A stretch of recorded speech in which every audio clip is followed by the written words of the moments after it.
All right, I am here, guys. This is my Dominican route family. This is my Dominican route family. Y'all give me the thumbs up if y'all can hear me. We got 6 people on. Terrence, hello to Terrence. Hello, Matt. Julian, Miss Sharonda, Mitchie. Hi, guys. Hi.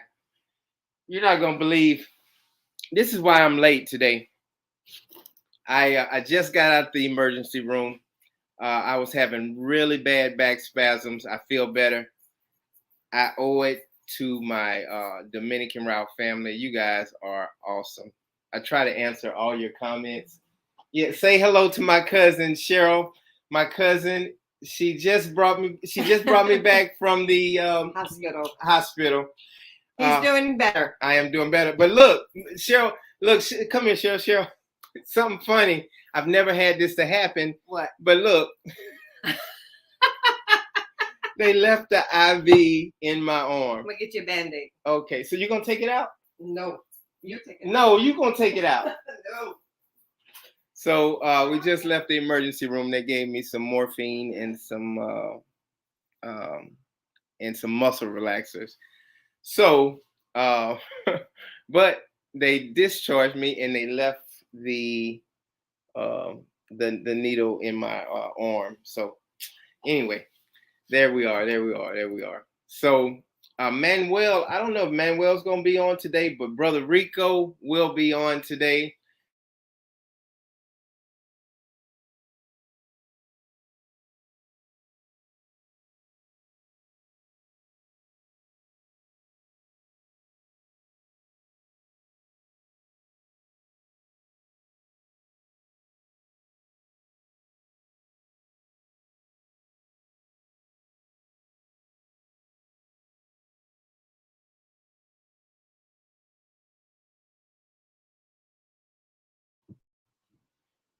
My back, can y'all see me? I blacked out for a second. The whole screen went black. I'm gonna call brother Rico and see if he can get on. But I need some of I see like Terrence, and I want to see some of the faces of.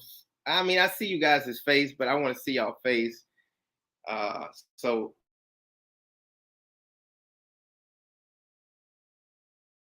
to the Dominican route, I really would love to see you guys' faces, and then we're going to talk about why are so many Americans moving to the Dominican Republic. So, brother Rico, hello.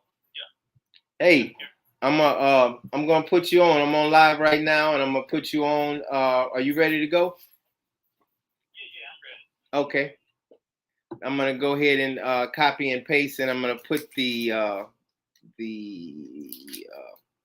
link in the box. All right. All right. Okay, you ready? Hold on, guys. I gotta take this needle out my arm. You should have went back to the hospital and let him take it out. Like somebody I told said, you. Look, wait. One of my loyal fans said something. They said that's a lawsuit. Somebody said that's a lawsuit. I don't know if that's a lawsuit, but somebody said, John, that's a lawsuit. Is it hurting? A little bit. That's all right. Just pull it. Well, you got hair on there. Come on, help me. You pull it. You pull it. Okay. Wait. Watch the needle. Yeah, hold the needle down. I'm holding. Wait. Let me hold it down with the alcohol. Okay. There we go. Okay, go ahead. Are you gonna pull it, or you want me to pull it? You're gonna pull it out. I'm not pulling it out. All right. 1, 2, 3. Oh, got it. Oh, blood is just coming out. All right. Let's just hold it. Hold it. Okay. You hold it tight. All right, I got it. You go. You got that? Yeah, right. I might need a bigger gauze. Okay. Just hold Y'all are seeing something special today. Brother Rico, I'm gonna be putting you on in a minute. Let me get a Band-Aid. My cousin just took the needle out of my arm. Hold on 1 second. Hold on. It was frozen. King Rico, thank you. I'm gonna answer some of these questions. I'm so happy I'm really happy and I feel good today. I think that morphine might have something to do Still with pouring out. it. Okay, it's good. Go. Tight. There we go. Thank you. Got it. Okay, it's gonna bleed through a little bit, but Yeah. Thank you. okay. That's my amazing cousin. She is God sent. She's amazing. Okay.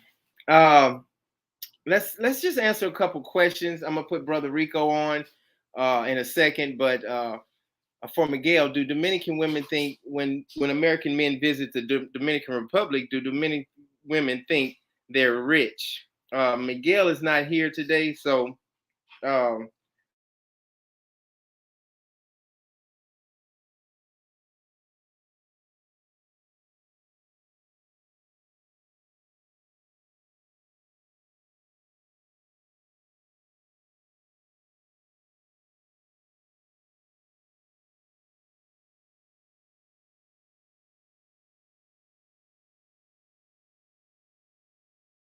go over there in a minute.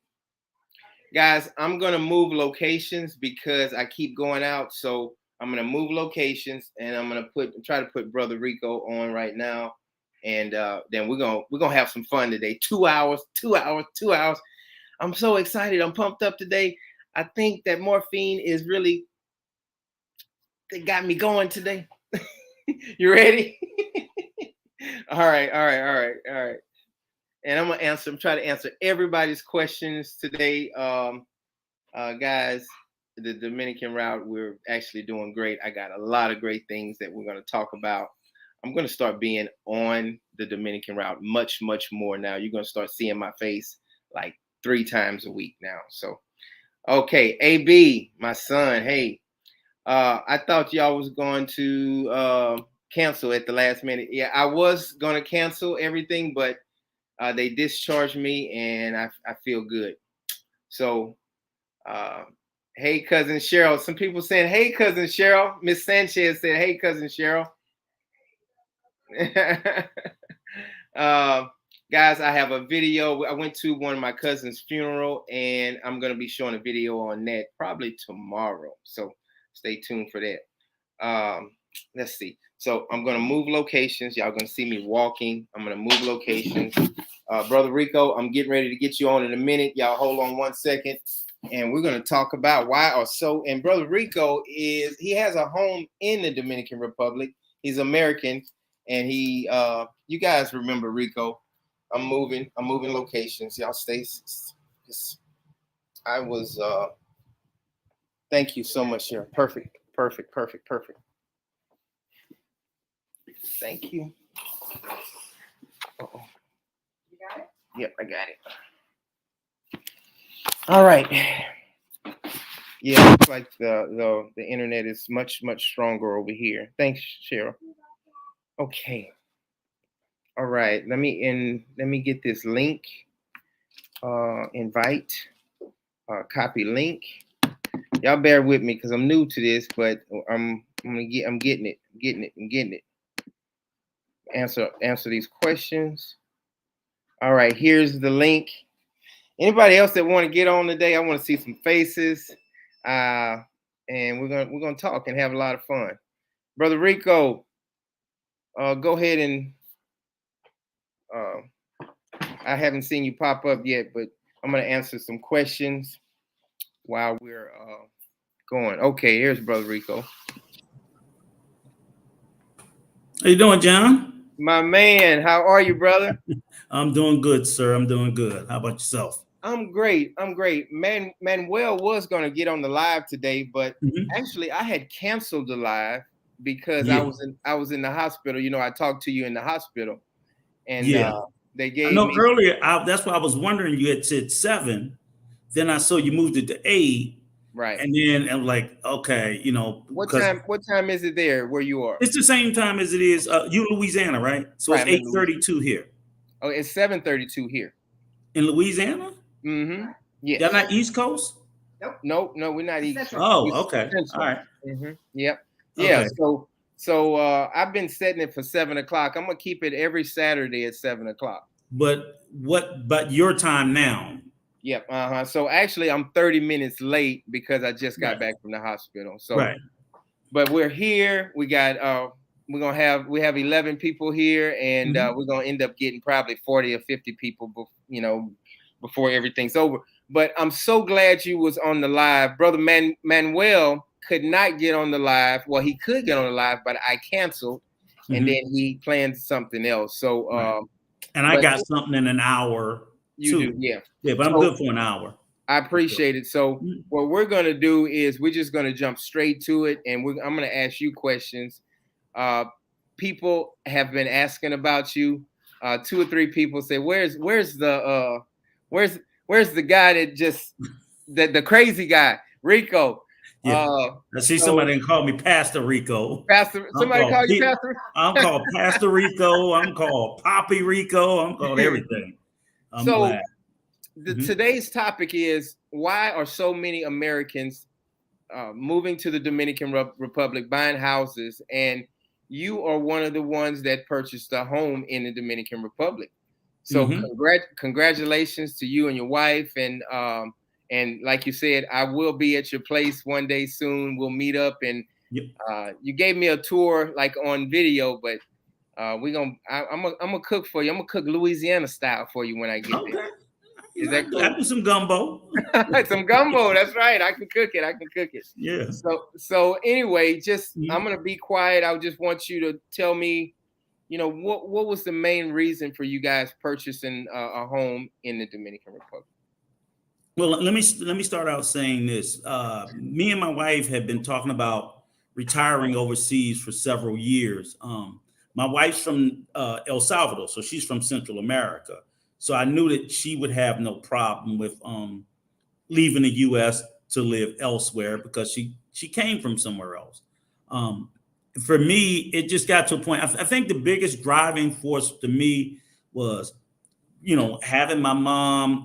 My dad died when I was young, but my mom getting elderly, and looking around and seeing our community, a lot of people get later up in life, and while we have the natural inclination to want to take care of our elderly family members, because that's a duty and an honor and so forth to do, I think, I saw the burden that I'm actually even seeing it right now today with my wife's grandmother, who's 93, 94 years old, and her mother being the primary provider of her, even though she has multiple siblings, and the enormous amount of burden on it. Like I say, like baby and older people, they're when we get up in age, we're like children. Right. And her grandmother is like a 93-year-old toddler. Not that she's a toddler, but the amount of care and attention and everything that goes on into that anytime you have to take care of an elderly person. People don't want to put them in nursing homes. So you have the emotional tear and so forth. So to make a long story short, I gotten to the point where, because of what I endure, and I even have a sister that's only a couple of years older than me that's been in a nursing home for half a dozen years now with very limited family support, and that's a burden on me. And you do it because you love them. That's right. But the shit's not easy. That's right. It's very difficult. So one thing that I had said was, I had promised my children, as long as I was alive, I don't want to be a burden on them. I don't want them to have to take care of me. I don't. I've also, in the neighborhood I live in, which is a pretty well-to-do neighborhood, I've seen some older white people living independently, but because they don't want to be in a home, right? They don't have any younger family members, but they're struggling to get by, right? So I knew also, as I told my wife, well, when I retire, we can't afford to live where we live. We can't. And I'm like, short of us eating out of the garbage, what are we going to do? Because, people don't talk about this. There are a lot of elderly people that are, food deprived because there's just not enough. Right.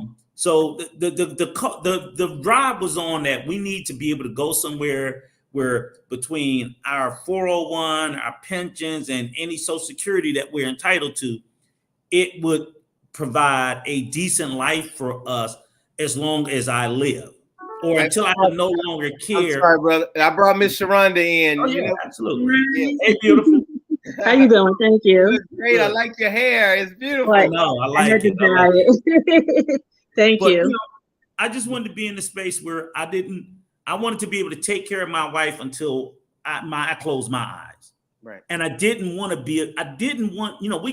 I got 5 sons, we got a daughter, and I know they would do it, but I don't want them to do it. That tears at my heart that my children would have to. So I'm like, let's go to a place where, fuck it, when I'm 90, I can still pay for a nurse for me. I can pay for somebody to wipe my ass, so my wife don't even have to do it. I don't want my children to have to do it.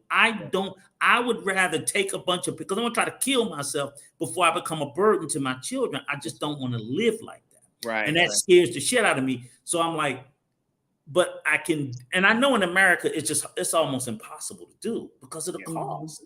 Right. So I said, even when I said, when the bills are all paid, I was like, but you don't get a discount on utilities. You don't get a discount on food costs for being old. Because when you go to that grocery store, you pay as much if you 80 as if you 8. So Right. all of these pressures are on you. So we started looking. She didn't want to go back to her home country, but I just made a point that every time we went on vacation, Where's your wife's home country, if you don't mind? El Salvador.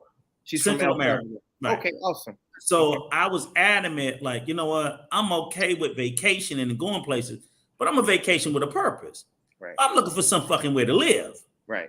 So we went to Costa Rica, Panama. We got friends who built a house in Mexico. So I was considering Mexico because I was just like, the bottom line is, it's too damn expensive in the year.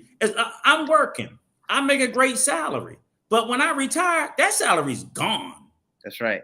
It's gone. Amen. Amen. But some of the costs, because the older you get, your health care becomes more expensive. Mm-hmm. Mm-hmm. So it's just things like that just worried me to death. So I started looking into other countries, and we have like the most expensive health care than any other country on the planet is the U.S. Oh my. All other countries pay a fraction of what we pay. That's right. That's right. For almost the same. I'm not going to say the same. Some countries are free. They give free insurance. You're universal. Yes. Right. So right. I just started, I took all that into account, and I just made up my mind. And even though we were going other places, we've been coming to the DR since 2013, which was the first time we came, and we've been coming every year since. So we got to the point, was like, well, damn, why are we still looking when we don't go to all those other countries every year? We keep fucking going back to the DR. Why are we even looking when it seems like we know where we want to be, considering all the factors that we look into? Like at one point I was big on Thailand, but it's such a long flight. Yes. So it's like, even though I'm happy to be away from family, I want to be able to get to them in a reasonable amount of time in case of an emergency. Yeah, and the Dominican is very close to the United States. I fly out of Baltimore. It's a 4-hour flight, direct flight. I'm there. Right.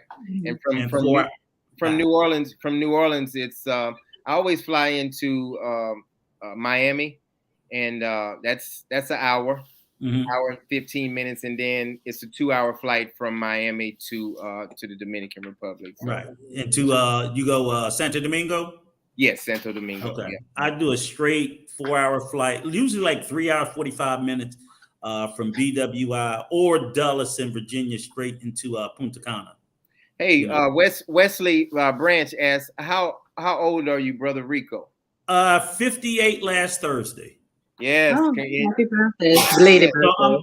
And I'm actually here at my house in the DR. I've been in here for I flew in on Wednesday, the 23rd, like 2 days before my birthday, with me and my second youngest son, who's 30, because he goes on every trip I come. He comes. He's like, "You going? I'm going."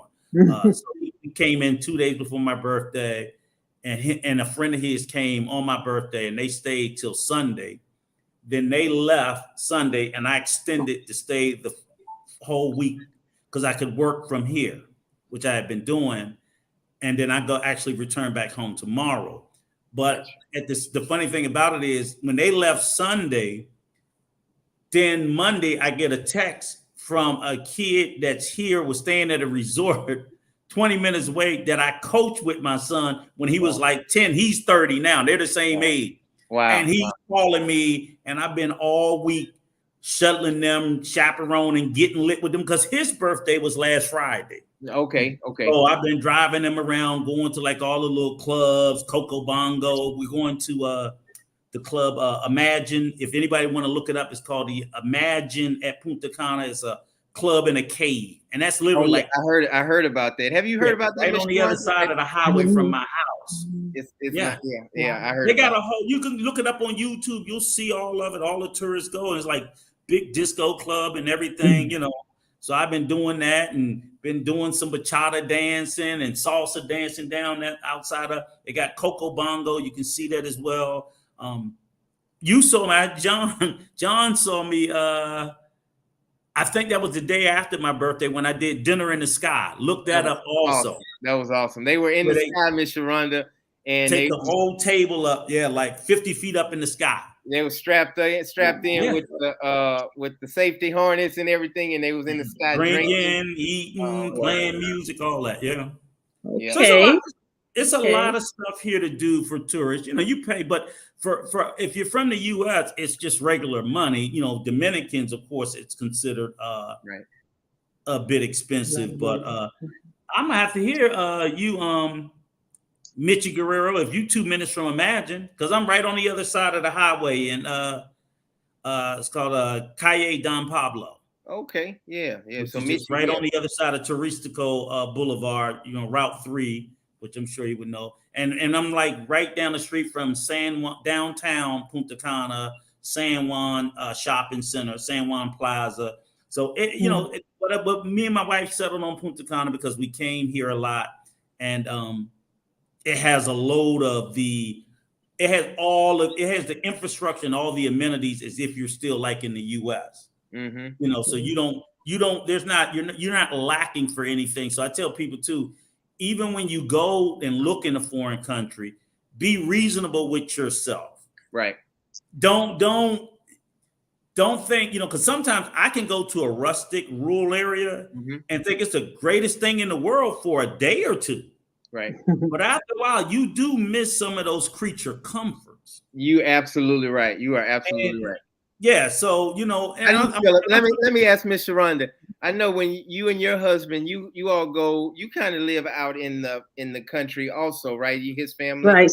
Right. So we have an apartment in Katui. And the reason why we purchased this apartment because I refuse to go to someone's house who do not cut the air conditioner on. I mean, I gotta be comfortable. The other thing is, yes, we have in the apartment we have split units as well. Play that shit. I'm sorry. And you know everybody's outside and there's no air conditioner flowing, and we have a hot water heater. You know, when you go to some people's homes, sometimes there's no running water. You see if it is, it's cold. And you know, I just have to be comfortable. So I told my husband we have to find our own place when we go to visit his family. And we did, and we was lucky. So we're actually in the city part of the Campo, I guess, you know, the country area, but we like in the city part. And then we're gonna visit his family. We're about 30 minutes away from them. But I go back home. I don't stay in nobody's house. I drive right back home tonight. Hey, brother Rico, hold that thought for a second. I want to send a shout out to all of the Dominican route fans and people. We could not do this without you all. And, you know, sometimes I'm feeling down and I'm feeling bad sometimes, but I will always be here with you all answering questions. And I want to just send a awesome shout out to all my Dominican route people that are loyal and committed. Thank you so much. I just wanted to say that. I'm sorry, Brother Rico. Go ahead. No problem. No, and it was like Sister Sharonda said, and I'm not sure where actually Katui is. You know, I'm familiar with Katui. I think it's an hour and a half away from Santo Domingo. It's an hour and a half away from I'm right in the middle. North or south? How far are you from Santiago? How far are you from? It's about that hour and a half, about an hour and 15 minutes, hour and a half from the capital. Like in the center of the wheel where all these different spokes go to different places. Yes. Because we fly in from the STI, so. and then we drive, straight back to the apartment. So it's about an Okay. hour and a half for us to get there. Quan 1993 asks, how much is a nice house in the DR? It runs the whole gamut. That's I right. know. Punta Cana. Now I will say that, yeah, Punta Cana is one of the most, probably more expensive. It's either more expensive than Santo Domingo, or it's no less expensive than Santo Domingo. Those are the two crux of the whole country. Yeah. Everything else pales in the comparison. Gotcha. And like I try to tell people, 65% of every ticket in the DR is bought to Punta Cana. They fly into Punta Cana because that is the tourism hub of the country, and it's fucking massive. It is massive. It has all these beaches, and all of these international corporations have spent billions upon billions upon billions of dollars to build all of these hotels, and they run it like a well-oiled machine. Right. The actual population of Punta Cana prior to the absence of the hotel guests is probably about 60, 70,000 people. You're right, brother. Look, Miss Sharonda told me about this site on Facebook. In Punta Cana, there's a house for sale, and they're I don't know if you guys can see it, but they want $125,000 for it, 3-bedroom, 1 bath. So that's how it looks. It has a pool, but it looks like a small 3-bedroom, 1 bath. See, it runs the area gauntlet too, because what it is like I say, it's called the areas is like, it's been a lot of people in which I had to learn. It's like you have the overarching area called Bavaro, and within Bavaro is Punta Cana. But then also like on the outskirts of it, sort of like we would call what do you call the thing? Is it a suburb or exurb, whatever? So Bavaro might be an exurb. Punta Cana could be the city. Bavaro could be the exurb, and then you have suburbs will be like Verone. So like you're in Punta Cana City, and you drive right to the edge of it, and then now you're in Verone. And Verone, they're building, and they'll build a lot of new houses, and you get them in early in those developments. You can get them for 120, 130,000. But I also tell people too, it's like when you're looking to purchase, you have to look at several things. So like where John lived, and I'm not sure where you live, Sharonda, like I'll see some brand new houses, brand new 3-bedroom, maybe a maid's room, but it may be 1 story, not quite the square footage. And it might be 130, 140,000. I'm like, damn, that's a hell of a deal for brand new. They're building this, that, whatever. But it may not be in a secure neighborhood. Right, the gated community or something. Okay, you got to have bars on everything. Right. Because I don't always necessarily worry about, like they say, I was like, I don't worry about nobody going to come in and kill you, but they definitely going to come in and steal all your shit. That's right. And bars on everything. Yeah, where I live, I have a beautiful apartment, but I have to have bars on it because it's not gated. I live in the compost, or even you have the wall, like you got to have the barbed wire and broken glass and spikes and all that shit. Yes, that's right. Yeah. Is your house like that? Where you have to, Miss Sharonda? Is yours like that? No, actually, it's not. So we're not in the gated community, but we're in the residential area, and we have cameras everywhere and security. And security. So in the building itself, so there's no security in the building. So the building is somewhat secure. It's only 4 apartments on one end and 4 on the other. So it's 8 apartments in the whole entire building, and it's in the residential area itself. So it's kind of somewhat safe. No one ever had a problem within that building. Right. And everyone seemed to look out for one another. Also, we have cameras outside and inside. So, I mean, right now I can go to my little Blink. We have 2 separate type of cameras. I can go to my Blink right now and look to see what's going on. I can do a live. I even can hear the motorcycles running, driving back and forth. That's how clear it is. Yeah. But we did purchase in Punta Cana. We purchased a 3-bedroom, 2-bathroom at Crispers. I'm not sure if you heard of that. Yeah. Okay. I looked there before I bought where I'm at. Oh, okay. And we're in stage 4.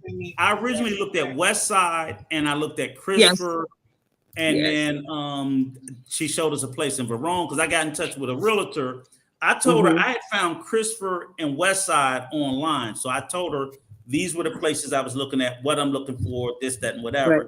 And then she said, okay, in addition to that, I'm gonna put together a couple of other places for you to look at. Took about 2-3 days, showed us all around. And one of the, which I'm glad she did, because where we ended up buying was a place I knew nothing about, but it was one that she showed us. Okay. Hey, brother Rico, Miss Sharonda, I want to introduce brother Jay. This young man. Yeah, he is. Hi. Hey man, thank you so much for coming on the Dominican route. I've been on you guys' channel, and kind of introduce yourself. Let brother Rico kind of give you the awesome introduction. Jay is well known in these streets. This young man is a very talented, gifted, smart young man.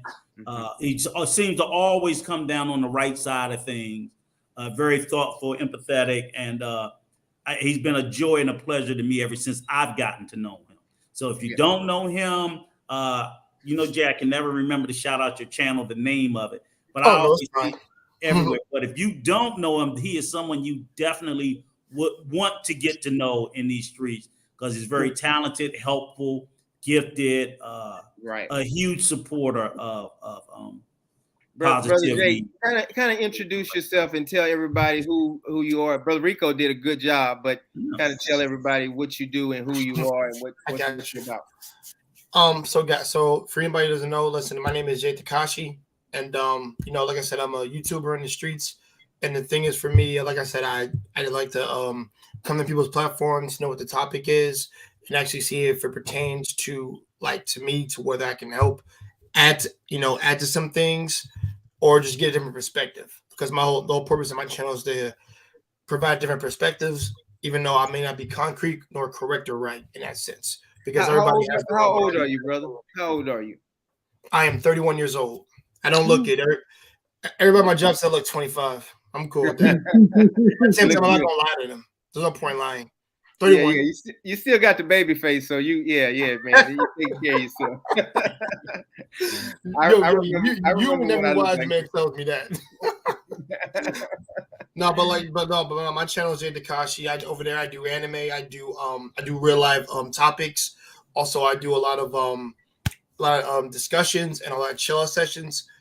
So everybody can come around to actually talk and speak freely of things. And also, I've had a lot of sisters and ladies on there, to really speak their piece and just really get a chance to really not be ridiculed and just be able to speak their minds. I really like the platform that we have right now, because we have all age brackets in here right now. So that's awesome.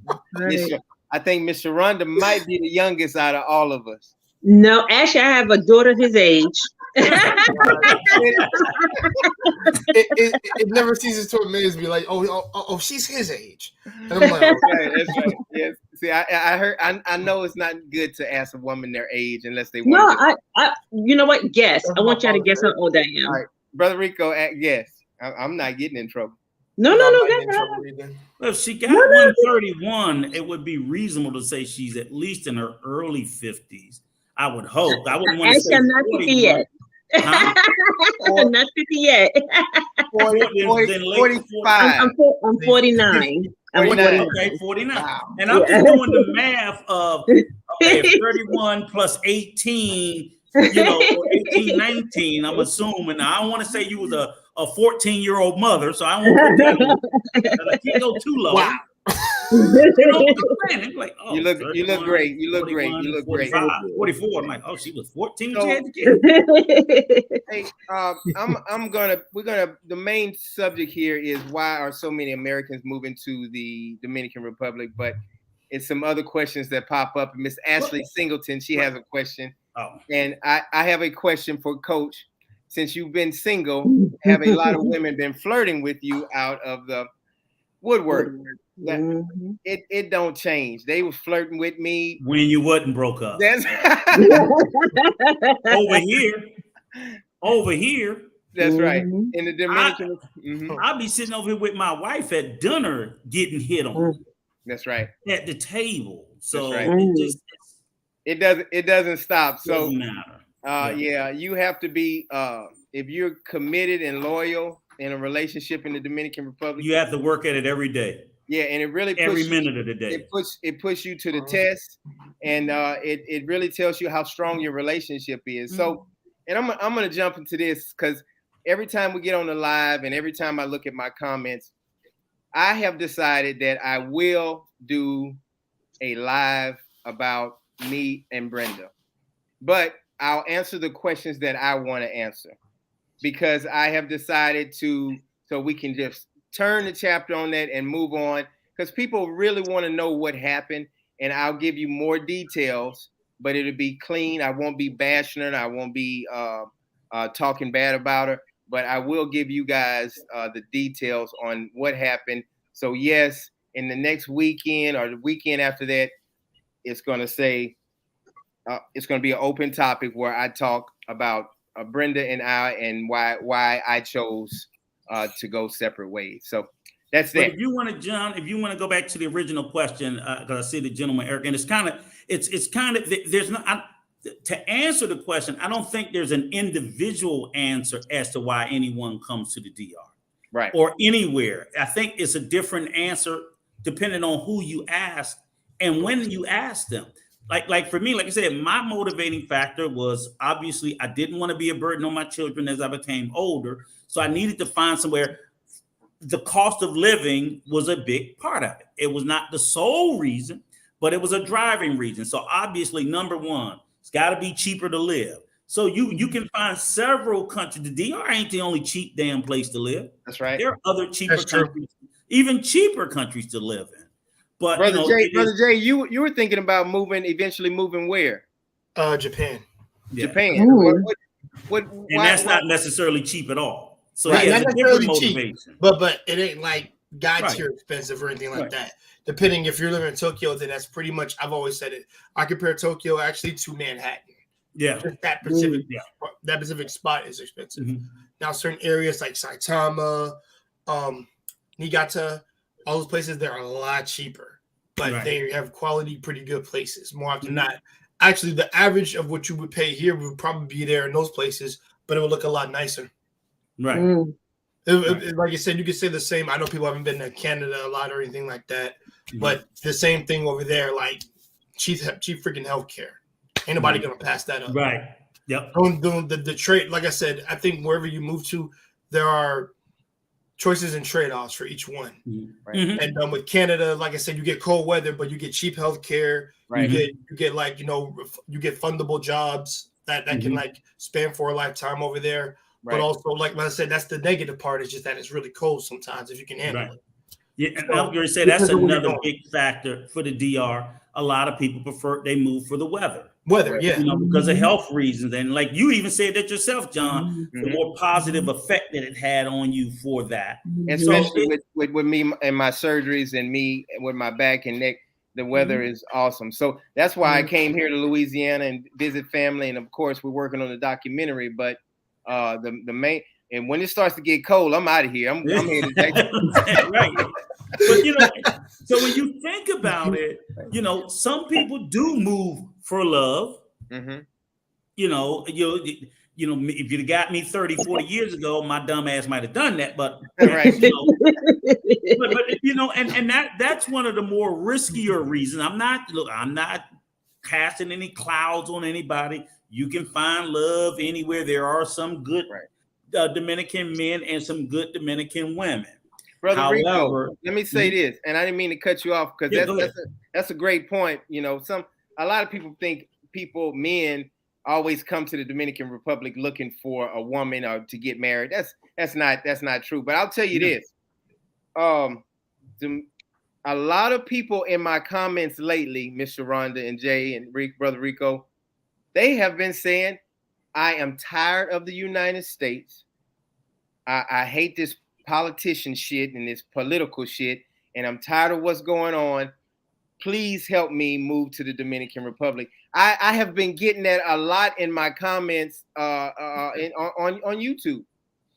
But one thing I would say, and even along that, because like I said, we that's also something that we can't leave out, is from my time being here in the DR, while I know little about their politics, they don't know a whole lot about it either.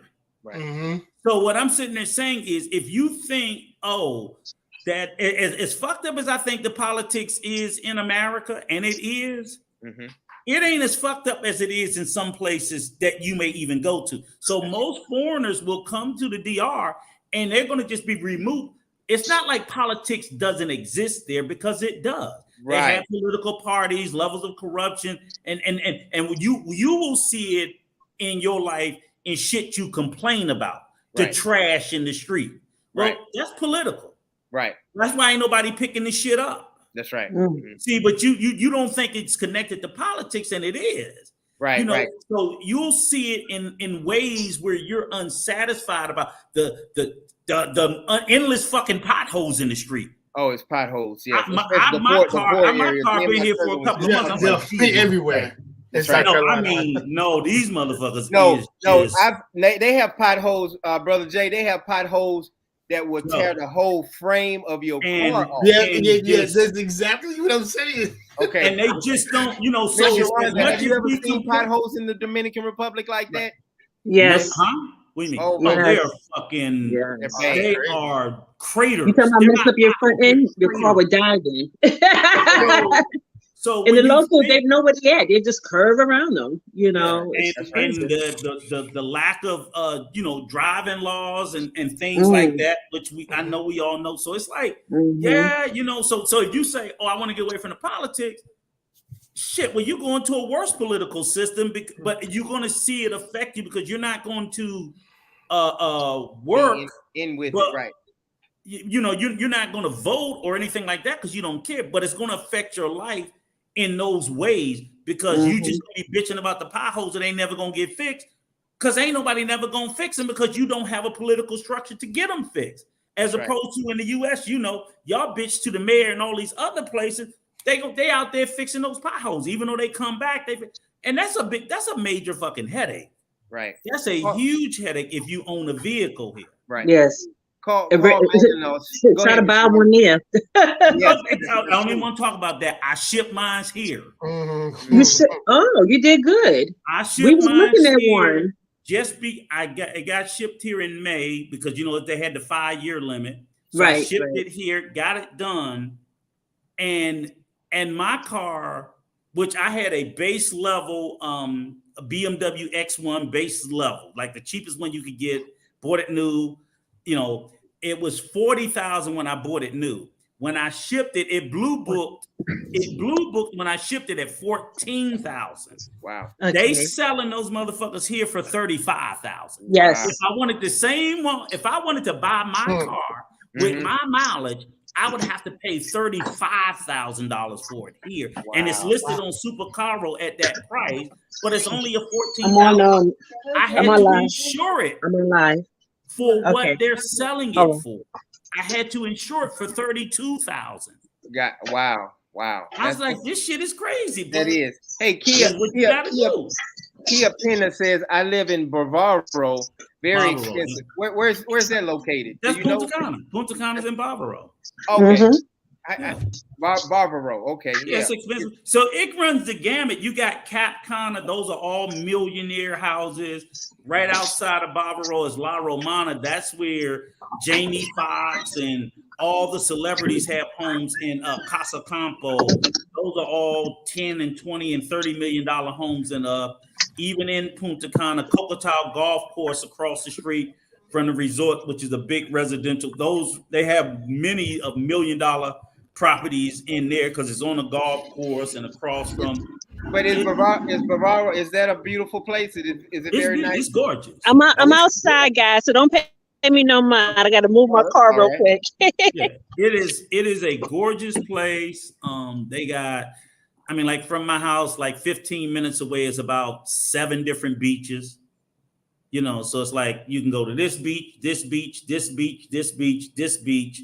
Right. So there are beaches everywhere. Also another positive, I would tell anybody, if you're thinking about coming, why Punta Cana is attractive or why Bavaro is attractive, is that because it's such a tourist town and the resorts, even if you're poor, if you're a poor Spanish speaker like myself and you, John, everybody here speaks English. Right. So I'm here. I've been here. My wife her first language is Spanish. I've been here for 11 days on my own.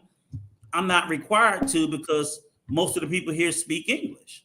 Right. So I go with my struggle Spanish, and somebody within a couple of feet speak English. That's right.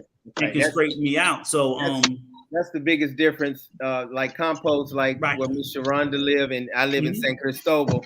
You don't get too many people that speak English. So people got to understand that when you say you want to go to another country, that's another consideration. Are you fluent in the language? That's right. Can you get by with the language? And if you can't, it's probably better for you to live in an area that has a sizable English-speaking population, because it will take a while for you to become somewhat conversely fluent in the language. That's right. It's not that easy, especially because when you go into a country and moving, you got a lot of shit you're dealing with. That's right. A ton. That's right. So me and my wife, we got this house. We bought it in the middle of the pandemic, which was a sweet time. We got a super sweet deal because of that. It was built. They built it in about 9 months. So when we took receipt of it, and they gave us the key, that wasn't the end. That was just the fucking beginning. Right. I got you. Because it was completely. I'm like, we had no appliances, no nothing. Yeah, you don't have anything. When they built it, it doesn't come with any of that shit. Yep. It's totally different. It's totally different from the United States. Yeah, you don't go to no showroom and pick out. No, you got to take your ass to the store and buy it. Then you got to have it delivered. Then when it gets delivered, you got to worry about all the installation. But fortunately, we got in touch with a good handyman here who could, a lot of times you get these guys and they can do a little bit of everything. Right. I'm gonna jump. Hold that thought, brother. I'm gonna jump to this, Miss. Let's see. Sorry about that, guys. Oh, that's okay. That's fine. OG Willie asks, since your breakup with, what kind of woman are you really looking for? Since your breakup, what kind of woman are you really looking for? I'm gonna be more open, guys. On this next live, I'm gonna really start just opening up to my fan base and to everybody. We're gonna make you and her get back together if they don't stop with this shit. Oh yeah, man. Yeah. Do you see that, brother Rico? So let me answer that question. This is me, and some people might get mad. My woman that I really love, the type of woman, I love dark-skinned women. I love dark-skinned women. Like my mama. I like my mama. I like them so black to when I close my eyes, I still can see them. I like them black. Black of the berry, sweet of the juice, huh? Ain't nothing wrong with that. I love the way Haitian women look. I really love Haitian women. But I'm really not looking for a woman right now, and I'm just taking it easy, and I'm just really working on myself. We're working on the documentary, but that's my ideal woman. But it's not what's on the outside only. You also have to look on the inside as well. I think you should look at Brother Joseph comment, because there is something a little bit about that I do think is true. Where is he at? Help me out. Joseph Olawe about the Wendy's. Right. He asked about the meat. Joseph. Yeah. Let me see, man. He asked about the meat. Right here? Yeah. Okay. And I know for me, okay. I know for me, I will say that there's some truth to that, to include the meat that you purchase at the store. Mm-hmm. And, meat that I bought where it doesn't taste bad. It's not that at all. But I think you got to realize in America, our beef is a lot of, shot up, dope fed cows and shit. Right. To keep it real. Mm-hmm. And they'll fill them with all these chemicals and GMOs and all kinds of shit because they want to get a higher yield of meat and so on and so forth. So we grow accustomed to that flavor and that consistency and that type of meat. And in our brains, that's the only true meat. That's right. It does taste different, Brother Rico. It tastes different. It's not a bad taste. Bad, but I it's like different. it, but it's totally different. Yeah, it's The totally chicken different. too. The chicken. Now the Oh, fish yeah. to me tastes the same, but the Right. chicken and the beef taste different. And for me, it's not just the stores. I mean, it's not just the restaurants. It's also the stores when you go out and purchase. So it's like Look at you I'm kinda have gonna to. go back. I'm gonna go back Yeah. to this. This is awesome. Eddie Merlin says people who is born in the United States is sick of the United States at this point. Gun violence, Donald Trump nonsense is just exhausting. That's a part of it, but I wouldn't. I'll tell you this: that all that played a part of my reason, but none of that was enough alone to make me go. Right. But oh yeah, when I was making my decision, shit, those were my talking points too. But they wasn't the driving force. They wasn't a driving force. But I mean that shit, it was exhausting. But Hey, Miss if Sharonda, everything else was good, if it was more affordable to stay, right? I think I'd stay. Got you. But it's too goddamn expensive. Let me ask Miss Sharonda kind of the same question. Are you planning on eventually moving to the Dominican Republic for good after you Definitely. retire? Okay. Definitely. We actually starting probably in the next couple of months, we're gonna be looking for land in Punta Cana. Now, like I said, we have the apartment in Christopher's, but we in stage 4. So it's gonna take another almost 2 years, 18 months for it to be built. But that's an investment property. It's not for us to actually live there. So now we're looking into buying land in Punta Cana somewhere in the gated community or close to a safe haven, if you want to say it like that. Awesome. So yeah, within the 5 years. So we have a 5-year goal. By the time we retire, we should be there, but we're not giving up our home here. We're gonna still have our home here so we can travel back and forth as needed. And we still have, children that will be here in the home. So, but yes, that's definitely the plan. And that's why I'm trying to learn Spanish. That's right. That's right. We're gonna practice together. Hey, brother Jay, I don't know if you knew this, but Miss Sharonda, she's married to a Dominican man, guy, and that's awesome. And I really like the diversity on this channel. That's why I really like having you on. And are you really leaning toward moving to the United States? I mean, not United States, the Dominican Republic, or is he more leaning toward moving to the Dominican Republic after? It's me. I guess because he's so he's okay traveling back and forth, but it's me who's really, who wants to do the relocation. He'll just follow along.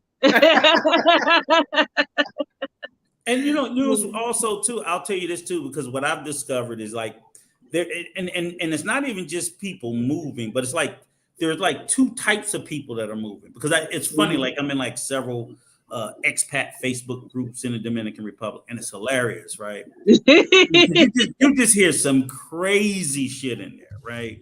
Of course, you just stay away from the colorism shit, because that's like I ain't even talking to y'all about that shit. But one thing in particular that it's like a couple of things about it, and I wish Manuel was here because I always thought it was funny. They always use this terminology. Well, if you leave America and you come to the DR, you gotta become Dominican. It's like, what? You gotta become Dominican? I'm like, no, the fuck I don't. Right. Yeah, get this shit from. Right. Yeah, they just make up. And I always sit there and tell myself, it amazes me that y'all want people to come to y'all country and they have to become that. But yet, all these different nationalities go to fucking America. We got Dominican Day Parade. We don't tell you that when you just become. No, you still can keep your own fucking identity, cultures, foods, taste, language. But yet, for some reason, if I come here and speak English, somebody gonna scream at me, speak Spanish. You know what I'm saying? But that shit would be considered racist in America, right? Right. So if a Dominican was speaking Spanish in America and they told them to speak English, that would be considered racist. They have the right to speak their own language, but yet somehow want to compel you to lose all of your identity of where you come from when they don't do the same thing. So I tell them all the time, and they always say this thing about my beautiful country. And I ask them, well, what do you own there? Nothing. It's Right. more my country than yours, motherfucker. I own Right. property there. That's right. Your country They have some Dominicans have that is big ego. ownership. They have an ego like hey, this is Right. yeah. And I'm like, how you gonna tell me your country? I own land there. You don't. right. It's more mine than yours. And why am I there? Because your fucking government told me to come. They're That's begging right. for foreign investors. Stop. Yes. Yes. We bring income. We bring in income. We bring They want jobs. all Yes. this. So, and I'm like, I don't say this to be offensive, but it's. I said I'll be a black man living in the DR. Same as if I took my ass to Germany, I'll be a black man living in Germany. If I go to Japan, I'm a black man living in Japan. I don't instantly get off the plane and become Japanese or German or French or anything else. Right. I said I have to follow every Dominican law. Mm-hmm. That's what I have to do. That's Day it. one. That's it. Mm-hmm. Day one off the plane, I better follow every fucking law of the land. But outside of that, you cannot compel me to do anything else. You can't compel me to. I love everything about it. And you're not gonna make me. If I don't want to learn how to speak Spanish, that's my right.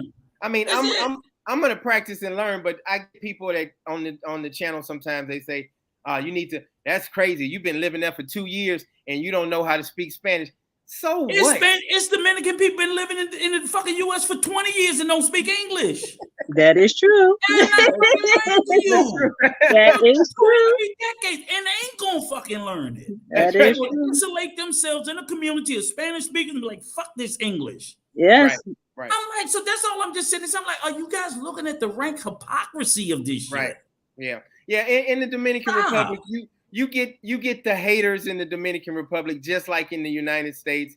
They, like, oh, look at these gringos. They trying to take over, and they, you don't belong here, and you get that sometimes. But for the most part, 95% of the Dominicans, they are welcoming. But you don't have to really worry. Worry about. I mean, I'm not saying it. It's just like some of those voices tend to be the loudest. Right. The minority voice tends to be the loudest. And they'll sit there and they'll do that. And I'll be honest with you, I'm not like one of these guys. I expect to pay the gringo price. Right. I'm like, hell, I expect to pay it. I don't expect to pay what a Dominican pay. That's right. You would offend me. Well, let me tell you this. I have learned this. I'm gonna do a video on that, what you was talking about, Brother Rico, because you gotta have 100 pesos in your pocket, because when you ask a Dominican a question, not all of them, Sister Sharonda, when you ask them a question, or they changing your tire or cleaning this or doing something for you, they want 100 pesos tip. They want 200 pesos, and you know what? I don't care. People like, and then police officers, they'll help you and they'll help you get to a certain point. When you get to your destination, the police officers help you. The police officers want 200 pesos or 300 pesos. I don't mind doing that because I know they are helping me out to get from point A to point B, or buy this refrigerator that I need, or do whatever I need to get, or help me get to. I just don't care. And so like even like me and my wife, we foodies, we eat out at restaurants. I know included in the bill, when I get our bill, it has the 18% ITBIS and some other, and I think it has even a 10% tip on the bill. And I still put 20% on top of that.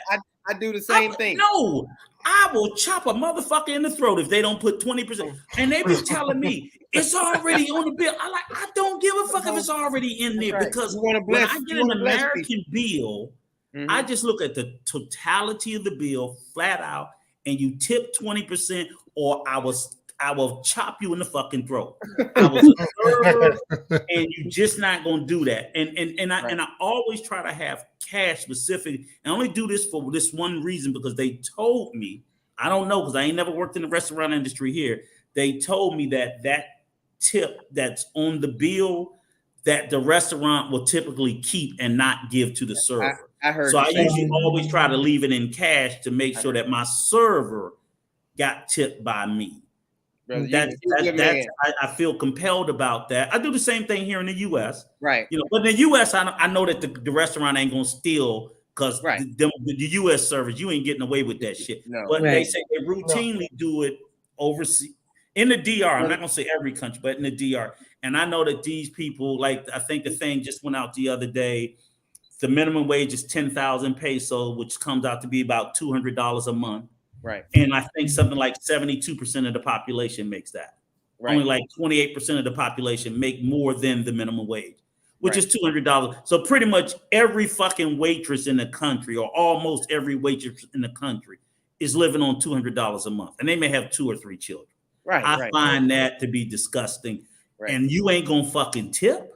No, and then they get these bad customers sometimes, and they got to deal with all that shit, you know. Yeah, you not gonna tip? Are you kidding me? And that's crazy. I get better reaction and better treatment when I go back, because they see me as they remember you. And 20%. Like, I love his ass. It's like VIP. I love it because they fight over my table. Yeah.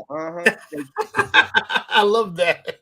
Yeah. I go to a place in San Cristobal, and as soon as I walk in, my tequila and my Presidente is sitting there waiting, and I love it. I love it. That's the benefit. Hey, James Lopez says, for Coach, since you moved to your beautiful apartment, has the rent at one price or have gone up?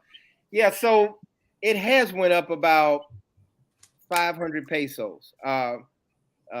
He just did a rent increase, and it went up 500 pesos. Well, at least think what that is in dollars. That's about $9. $9, $10, yeah, okay. $9. Yeah.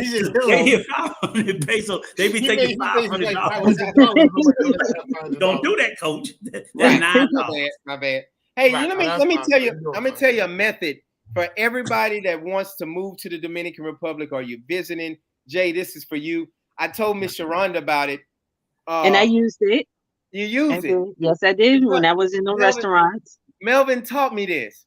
So if you go to a store and something is 500 pesos, instead of pulling out your calculator and trying to figure it out, Melvin said just double everything. Mm-hmm. So double it. So you'd say 500 pesos. Then you double it. That's 10, right? 10. So of course, it's not $100 or $1,000.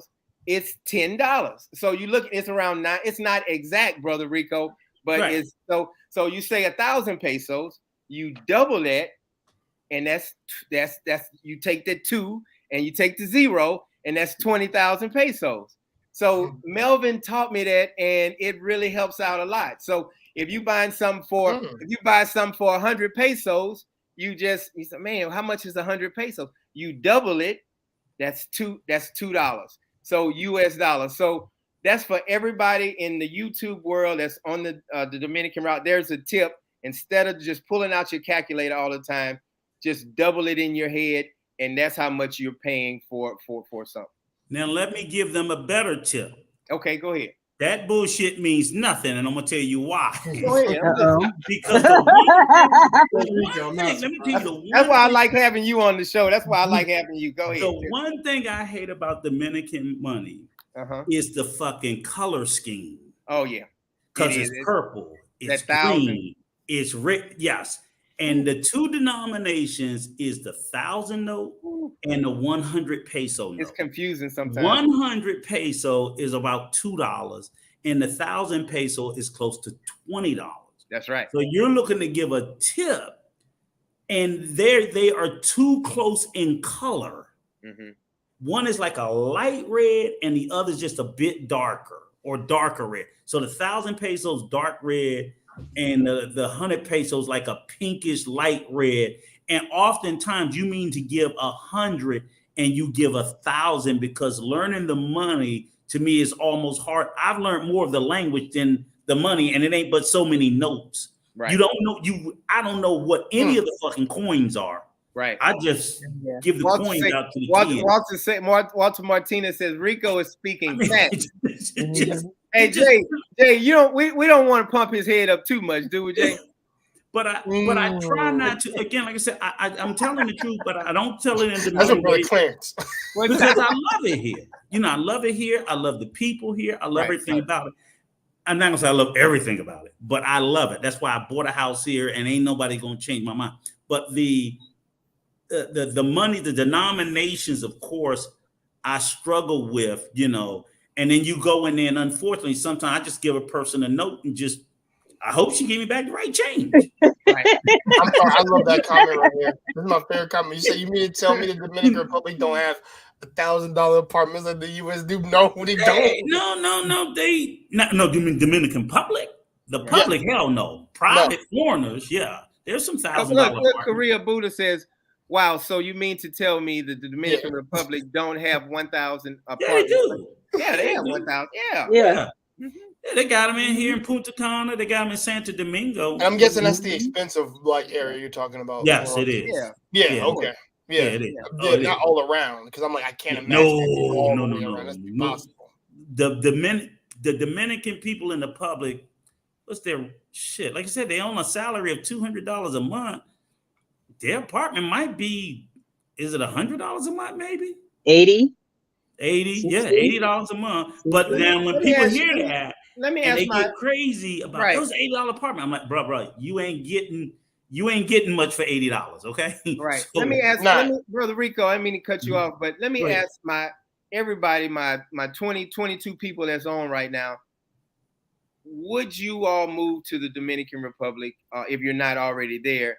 And are you considering moving to the Dominican Republic? And if somebody wants to get on the live stream, they can. But if you don't want to, put it in the comments below and let me know. Are you interested, or are you looking to move to the Dominican Republic in the future? So, Brother Jay, you've never been to the Dominican Republic? No, I've never been to Dominican Republic, but I have a few people who've been over there. Okay. And, some military brothers, and some of them like it. Some stay over there. Some went in Costa Rica. Some went maybe in Italy. So, but but they've been all around, and it's just like I don't hear really any complaints that they're talking about. They're married. They like they like the work ethic over there. And also, they're used to the weather, the benefits that come over there, and also this, the stuff we talked about earlier, like potholes and things like that. It's funny that you bring that up, because that's what he talked to me about. I laughed when he told me that. He said, "Nah," he said, potholes over there, but they got sinkholes over here. Oh, yes. Yeah. I think the potholes, the internet service, and the trash. The trash are the three things that kind of like I wish they would and fix. No, and don't leave the stray dogs. Oh yeah. Yes. A lot of stray dogs. Oh yeah. Man. Brother Jay, it's a whole bunch of stray dogs. They're not aggressive, but god damn. No, they're not aggressive. They're not aggressive. But they are. And they all look the same. They got the narrow looking face and the pointy nose. They all look the same. They're always, even you even get the stray cats too, but the dogs are just. Oh, okay. So they're not being taken care of, or they're just kind of wandering around. Yeah, and all over the place. Like they don't get fed. They don't go, and there's no like animal control. That's like in the U.S. We probably had that problem before too, but they got them all up and humanely or inhumanely got rid of them, disposed of them, whatever you want to call it. Brother Rico, and we got 3. They need something like that here, but they don't have it. They do. Brother Rico, we got 3 people that said they want to move to the Dominican Republic. Carl says, yes, I will move there and planning on it. So it's a lot of people. Yeah. And most of the people on our YouTube channel is African American, but Black. But it looks like it's a lot of Blacks moving to the Dominican Republic. Yeah, it's a great place to move. It's a great place to move. It still has a lot of work to do. But I have no regrets about it. Me and my wife, we love it. And it's not to say, and I tell people too, in spite of the fact that I made this decision, there are other countries like this that you can move to for various reasons that could be just as effective. So I tell people, I'm not going to say you have to take the DR, just pick a place that fits you. But the DR is definitely, I think you should look at, because it's the people are good, I like it. Okay. Yeah, bro. Minnie says, you by yourself, Rico. If a bottle of water costs $1, I want you to charge me $1. If I pay more, it's because it is better quality, but I'm not paying more for the same quality. That's crazy. I mean, I get that. I totally understand that. But the way I would equate it is this: is that in actuality, the part of the logic, the part of why I don't necessarily agree with that logic is typically in impoverished nations, things are cheaper because it's sold to a population who can't afford to pay anything more. So basically, the quality of, so you say a bottle of water. Well, then by that logic, that same bottle of water should be $1 in the US because it's just fucking water. But we're paying $5 for that same bottle of water in the US, but they will still ship that water to, water will say something like gas, like the cost of gas. We pay cheaper gas because it's subsidized by the government. We don't pay the same price of gas that they pay over here, which could be $7, $8, $9 a gallon because it's unsubsidized by the government. So even though we say it's cheaper, that's compared to where it's sold. I work for a pharmaceutical. We sell our medicines at different prices for the same medication dependent on the country that it's being sold in, because you know they can't afford to pay but that much. Right. So you can't say that it's the same. The value of it is the same, but it's conditioned on where it's being sold. So we do that with. That's why our healthcare is sky fucking high. That's right. And theirs here is cheap.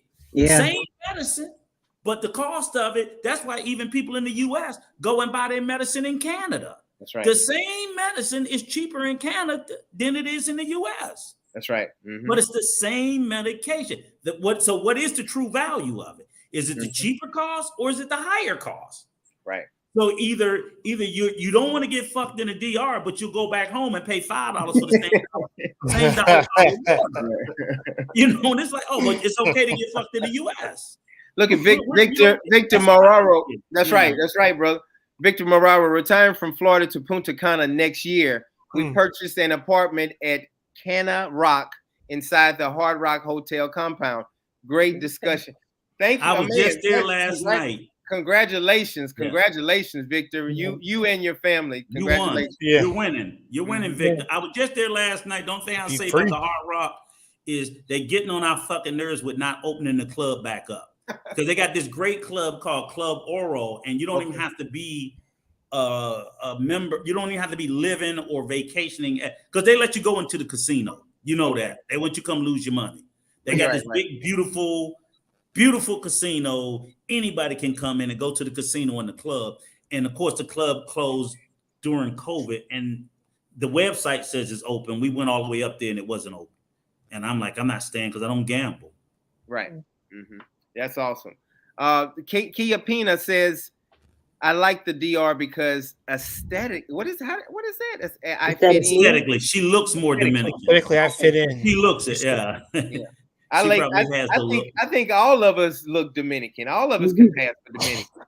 If I keep my mouth closed and I just walk down the street, I pass for Dominican. And the crazy part about it is I was having a conversation with somebody earlier, and again, I hate to touch on that whole race thing with them because of course they just believe Dominican is a race. I'm like, okay.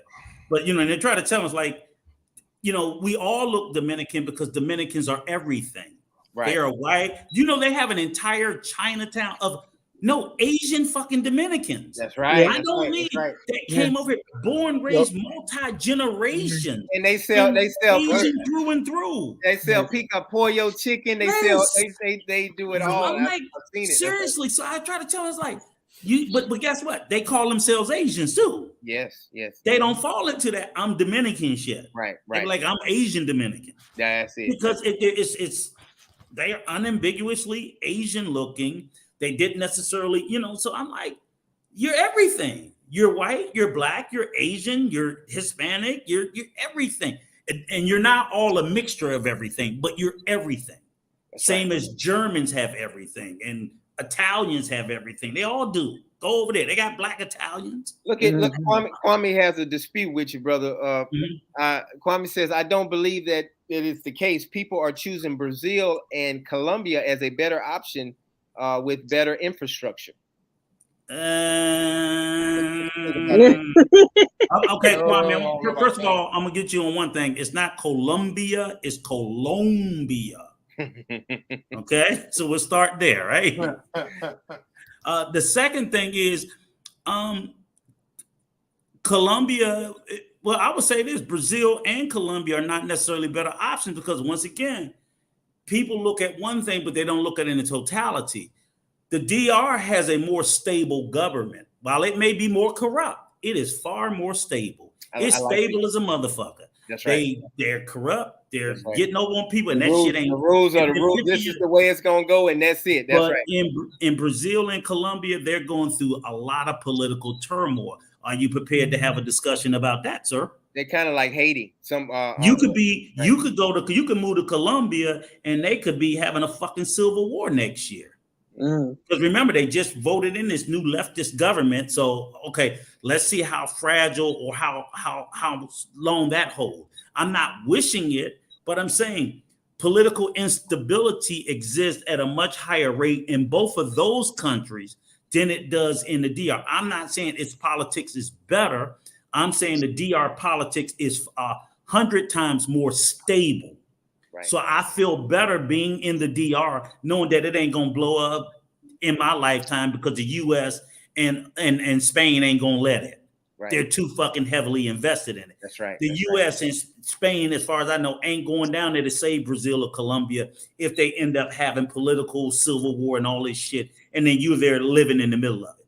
Or that's where your investment is. How far? So Brazil and Colombia is South America. That's South America. So that's farther out. How far of a flight? From the DR, you can get to Colombia in about 2 years. I mean, 2 hours. 2 hours. Wow.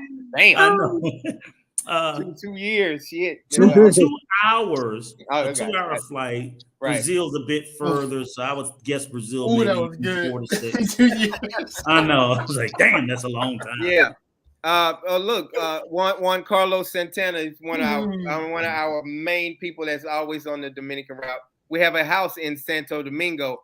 Excellent investment. That's awesome. That's a great investment. I'm considering moving to Jarabacoa. I think I'm saying that right. It's Jarabacoa. That's the mountains, right? Yes. Yeah, that's the mountains.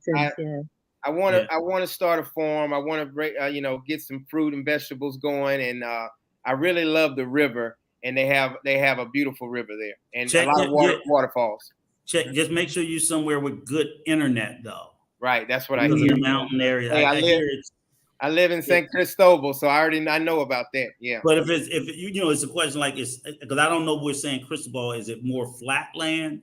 It's mountains. It's mountains. Oh, okay. Yeah. So you just it's not the people there have it, but it's like whatever your dependency is, if it's stronger, then look for an area where it's stronger internet connectivity. Right. Look at Ogie Willie. I would love to live in the Dominican Republic, but people around me telling me it's too dangerous to live there. They don't like wrong people. Right. They don't like black. They don't like black people, and they don't like Americans. What?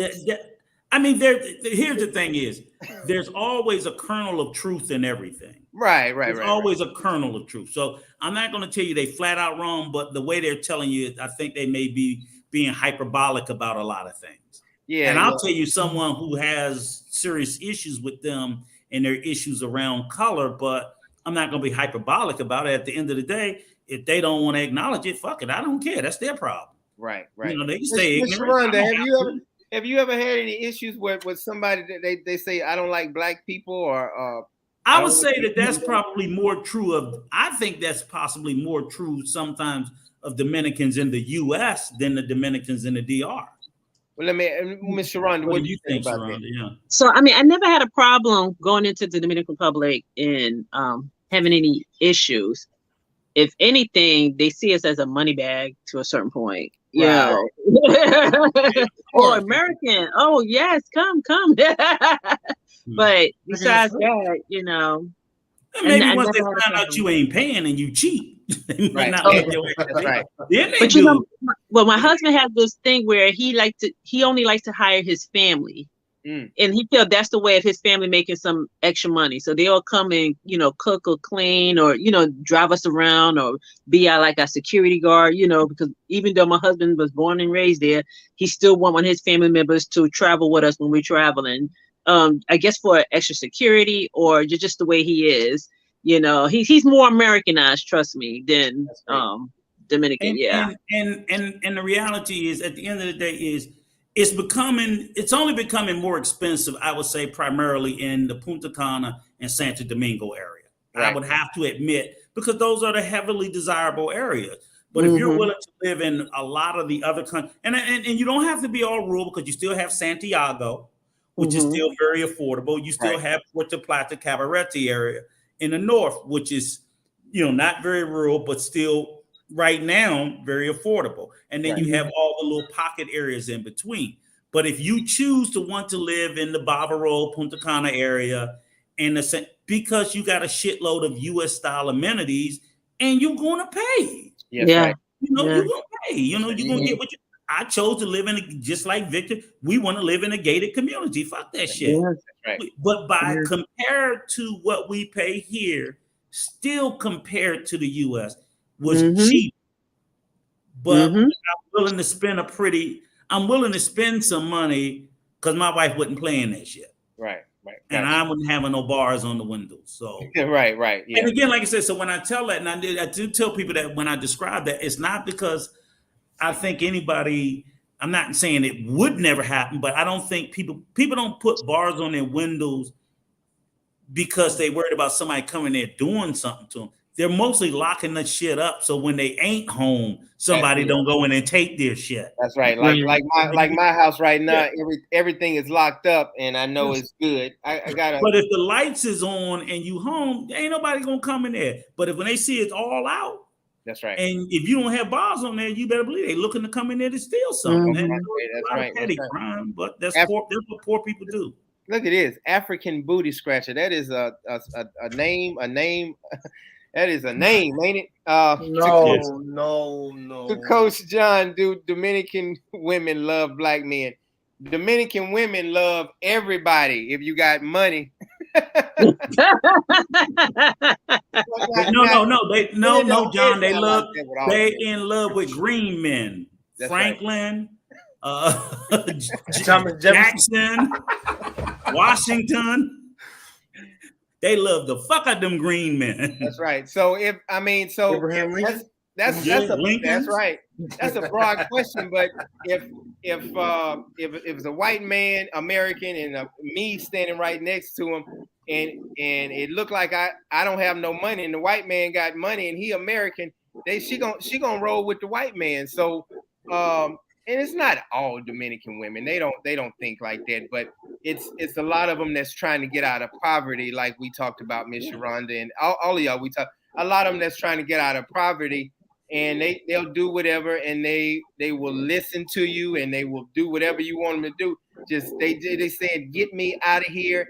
I will love you. I will cook for you, and all of that stuff. So yes. Shoot, anybody, they love everybody, not just only black men, but they don't look at the racial thing in the Dominican Republic. But the reality is that just comes from the fact that, like I said, is the government has the majority of the population living in abject poverty. Because again, like I said, if 72% of your population is living on $200 a month, everybody gonna fucking try to hustle you. So I get it. I don't like it, but I understand where it's coming from. I'm like, they shouldn't fucking love you. They're trying to survive. I get that. That's right. I wish that they would, that the government would do better by its people. Right. It's not just here. It's in Africa. A lot of those nations do it. It's in it's in the Philippines. They do it where they have a large portion of their population. That's right. They will not create a middle class. They got an upper class, and every fucking body else is poor. You hit it right on the head, Millie. And that's the problem. Millie says, I hear you, but my reason for moving is the cheaper cost of living. But if I'm paying the U.S. price in the Dominican Republic because I'm from the U.S., what's the point? That's a That's great those point. two places that I talked about. If That's you right. go outside of Santo Domingo and Barbaro, then it's cheaper. But if you just put it like this, the US is cheaper if you don't want to live in fucking Manhattan. But if you decide you want to check your ass in Manhattan, don't complain about the price. You want to live in Manhattan. Mm-hmm. You won't pay Manhattan prices. You can't go. And Manhattan prices are ridiculous because I live in New York. You can't be talking about why it was cheaper for me down in North Carolina than take your ass back to North Carolina. Right. Exactly. You're not gonna get those prices in Manhattan. You can't. Right. So that's Punta Cana, that's Santo Domingo. Most other places, it's you can get it much cheaper. Yeah. Yeah, that's right. Go ahead, Miss With Sharonda. a population that No, it's true. It's true. 4 years ago, we bought our apartment 4 years ago. Like I said, it's in Katui. It's in the country area, but we only paid $46,000. That was 4 years ago. I mean, trust me, it jumped up since That's then. right. Oh, So of course. you know. But I always tell people, if you're coming to the DR, don't come to rent. Maybe just come to buy. That's right. You know, because you're just giving your money away. At least you own this. We bought off the break. That's right. We bought off the break, and mine went up in a year $100K. Ooh. Because I bought in COVID.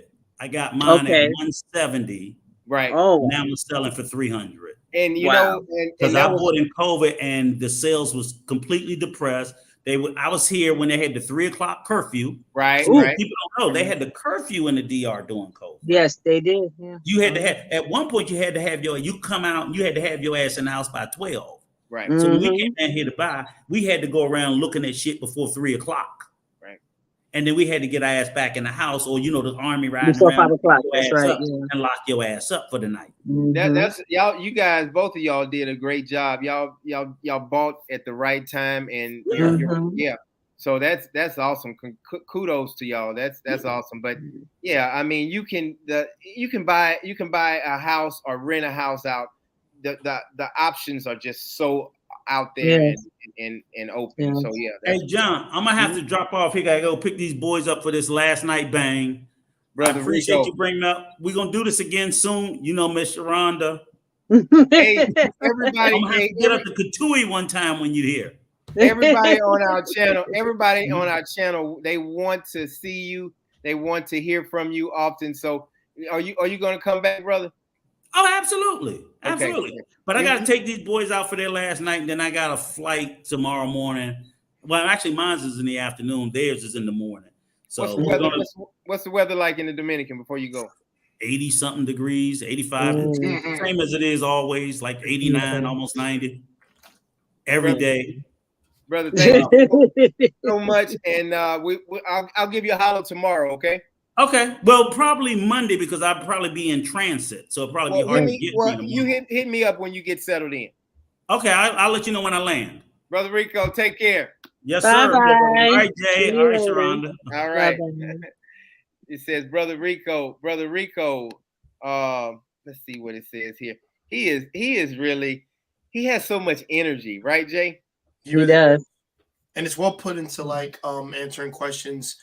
And I love the way he carries himself and his demeanor. Like I'll be honest, he's funny as hell on Brother Claire's channel, but when he answers a question, he answers the question. Like he's actually trying to get to the bare bones of that, which at least is good to have people like that. At least people try to dance around him, like just ask the question, like Rico does. Yeah, he's just straight to the point. He's straight to it. Yeah. And some stuff I agree with him, and some stuff I disagree. But you know, that's just life. So hey, at least he's funny though. I'll give him that. Walter says, Brother Rico, you have a whole lot of knowledge, and he really does. He has a lot of knowledge. He's so helpful. Yeah, man, he helped me prep for my Costa Rica trip, which I'm going to be doing next year. So yeah, he's helping me a lot. Right. That's great. Let's see. Victor says, absolutely agree. Brazil and Colombia are too close to Venezuela. Colombia is just elected a new president who's getting too close to the Mandui from Venezuela. Be careful with those two countries. I totally agree. So Colombia, I hear they have a lot of beautiful women in Colombia. I hear that, and Venezuela. You always see Colombia and Venezuela with the winning the pageant of the world Miss. Yeah, North you always see Universe. them in the finals all the Yeah. time. So anyway, I but think we've already hosted one last time. Victor, let's see. Victor is the new president, a liberal or conservative. I have no idea, Miss African Dominican. Do you know Miss Sharonda? No, I don't know. Let's see. Miss African Dominican. She's always on the channel. She always does a great job asking questions. Hi, Dominican Rob. Manuel rest of the panel and chat. Manuel is not here today, but he'll be back next Thursday. Yeah. I'm gonna stop for a second and I'm gonna say this. I got something big, Miss Sharonda, I'm about to announce. Okay. Right. You ready? Yep. Okay. If everybody gets me, if you guys get me 100 subscribers, that's everybody. The 25 people, I need y'all, everybody. If y'all get me 100 subscribers by next Saturday, I will talk for 2 hours about what happened with my relationship. I will talk whatever questions y'all want to ask. Now, if it's too personal, I probably won't say anything about that. A lot of people want to know what happened with Brenda and I. I'm finally starting to have a little peace of mind. And in the beginning, I really didn't want to talk about it, and me and you talked about it, Miss Sharonda. It was kind of tough, but and people even saw it on the channel. They saw it in my face. I was just kind of like, oh man, I thought this was it. I thought I was going to be with her forever. And it was kind of a downer. I wasn't like, I didn't get depressed or nothing like that. But I was like, man, I thought this was the woman. I thought this was going to be it. I thought we was going to have the white picket fence and all of that. But it was a lot of warning signs. And I decided to move on. So what do you think about that, Miss Sharonda, with my relationship? It was you talk to Miss Brenda. You talk to Brenda a lot of times, and you met her, but what do you think? Did you think I did something wrong or I don't. Well, no, not really. No. I mean, things happen. Things just happen. Well, I tell you this. One of the warning signs I saw was that she was picking up my phone at 2 or 3 o'clock in the morning and going to the kitchen and kind of looking through my messages and everything and kind of using the Google Translate. And it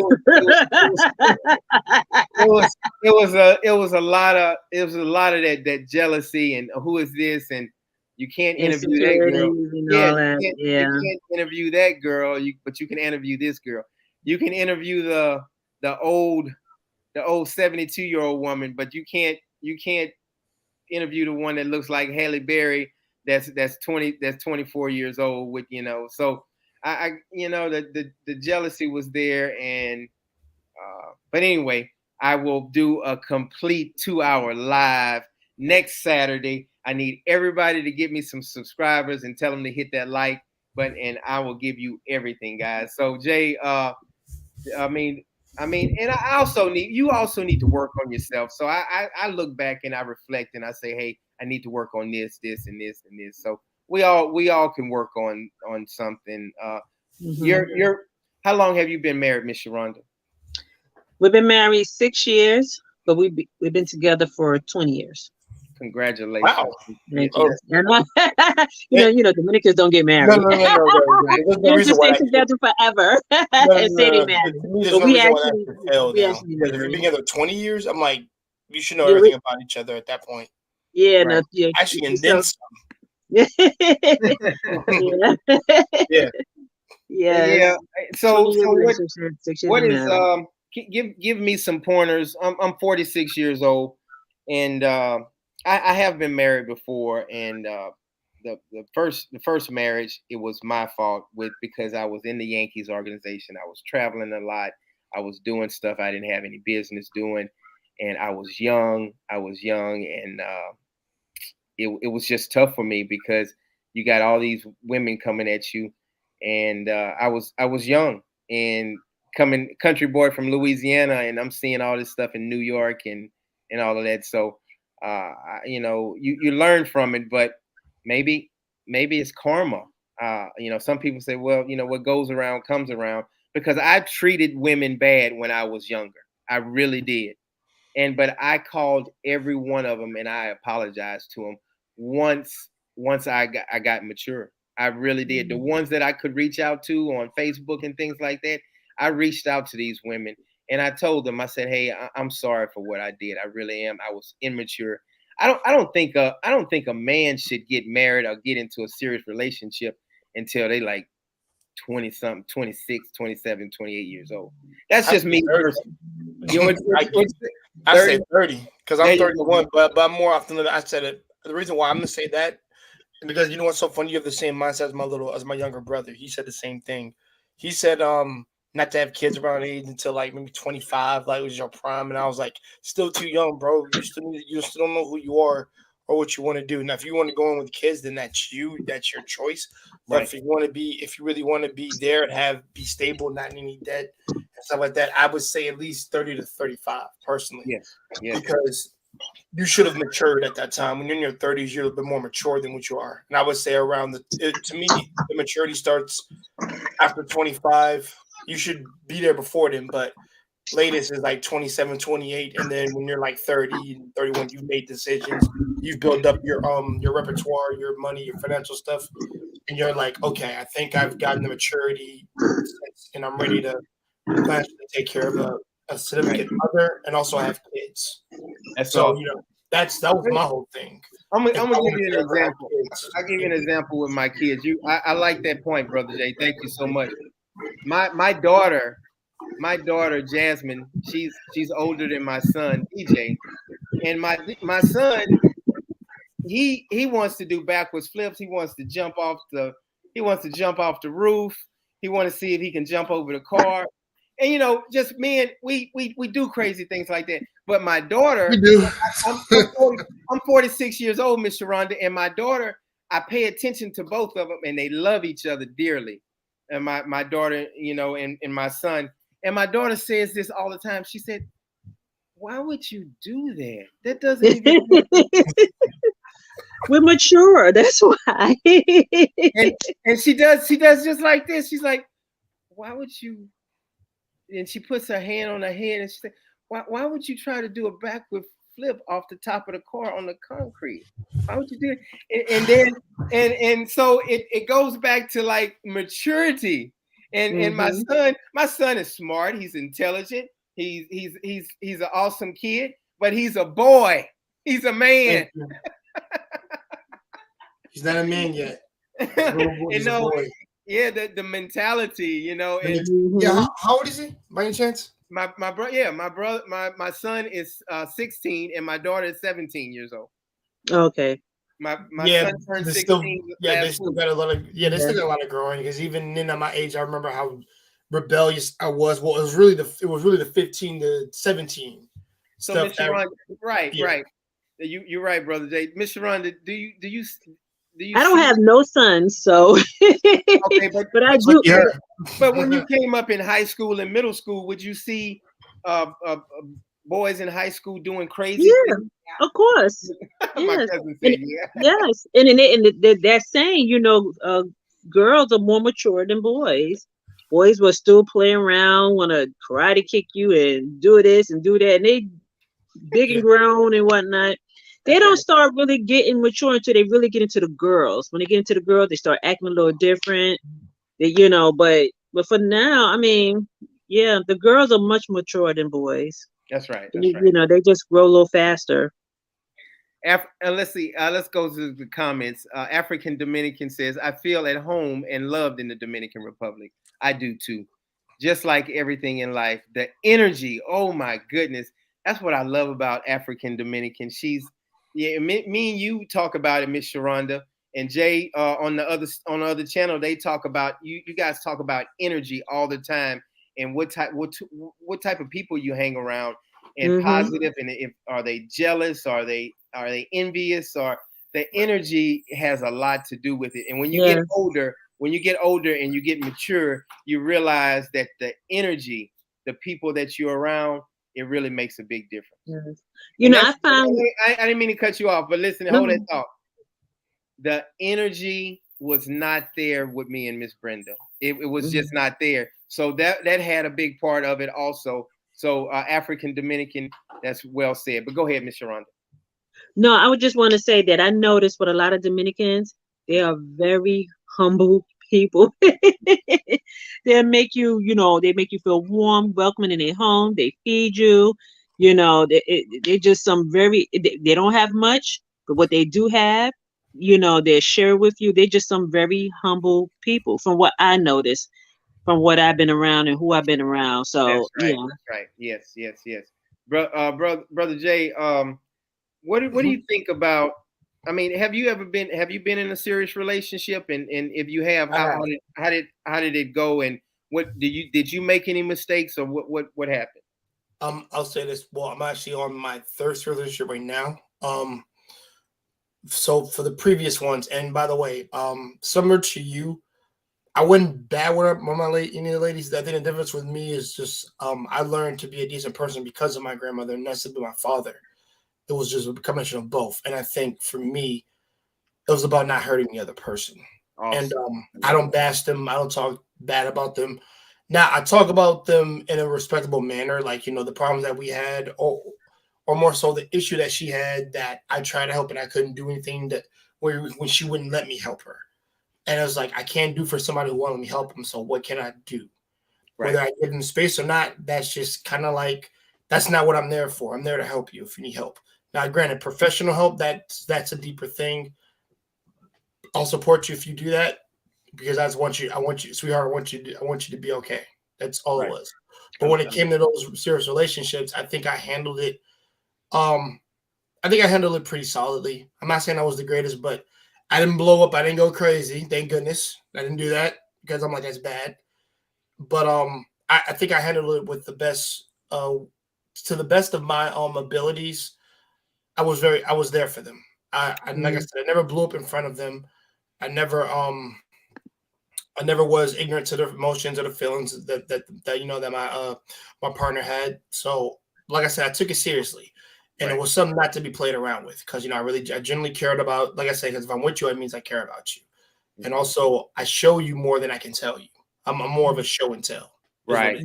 That's good. That's good, brother. And I do. And like I said, I did love them. I did love both of them personally, especially one that was hurting for a lot of stuff that I didn't know she was a victim of something, which I dance around it, but because like I said, it's still her business.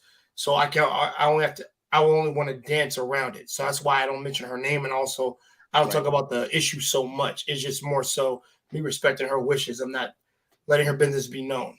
Right. Because I can say something happened, but then I would just be leaving it as an unknown. But I think people are smart enough where they can figure out what I'm saying. Yes. It's like, or be like, oh, your brother was a victim. Your brother was a victim of assault or something like that. So it's like, yeah. So, how did you handle that in a relationship? And it's just more so, well, like I said, men have ways of dealing with things, but also you got to handle it with the respect of the person that happened to. That's the thing that shows maturity and shows guidance. Let me ask you, Mr. Jay. I appreciate it, brother. What's Miss Sharonda, when you and you're not going into depth because I don't want personal life, but when you all get into a argument or a disagreement, what's the best way you all resolve it, or how do you resolve it? Well, I prefer to have the last word. And that's not progressive. Tell us some. All women like that. You know what it is? Yeah. I always say it's good to have extra rooms or extra space somewhere else. Okay. Because my husband goes straight to that basement, and I don't know, he might be cursing me out. I don't know. He's down in the basement, and he, after we finish saying what we had to say to each other, just go to the basement, and I'm up here, and I cool off. He down there cooling off, and then eventually we figured about what took place, but it depends what the argument was about. But we just I mean, I really believe a relationship. If that one person says, "Hey, I am not going to hurt you on purpose," and the other person says, hey, I'm not going to hurt you on purpose, I really believe that that's the foundation, because you can work through other things, but the foundation is knowing that that person really loves you and they're not going to hurt you. And that's what I look for in a relationship. That's the foundation. And I'm learning things also as well. But have you ever had where you said, okay, I'm going to try to hurt him because he hurt me, and No. I felt pain, so I want him to feel some pain? No, not really. No, and it never got that far. No. That's good. And that's Because you got to know the person too. So, but no. Say that again. I didn't hear that last part. I'm not saying you also have to know the person as well. So I know if I do this, this what will happen. I don't want him to feel no pain, no hurt, nothing like that. That's right. That's right. Here's a question. How do you get a Dominican to the Dominican Republic to the U.S.? I don't understand. How do you get a Dominican Republic? I don't understand that question. I'm sorry. Yeah. Yeah. It was a funny one on there. Don't give Delani your keys. I know. I saw that. I read that. Yes. Oh, look at this. James Richardson says, for me, I'm retiring in the DR for the weather, location to America, financial costs, and the young chicas. Yes. Well, he's being honest. Yeah, he's being 100, and all of that is in the Dominican Republic. So yes, it is. You're covered. Oh yeah. So let's see. Where's the question? That was a question that I wanted to run into. Why I think you're gonna have more than 100 subscribers? Okay. Yeah. So going back to that, we're gonna stay on for another like 15 more minutes, and we'll get off. But because I usually do 2 hours, but. A lot of people wants to know about my relationship, and I'm going to talk about it more. I'm going to do a live. It looks like I think I got 6 subscribers since we've been on live. So somebody's trying to get me 100 subscribers because they really want to hear what happened in depth, in detail. And now that it's been about 3 weeks now, I can take a deep breath and say, okay, yes. Look at Haitian Gunman. He said 100 subscribers. Let's go. You want to know? And the next live on Saturday, I want 50, 60 people to be on that live.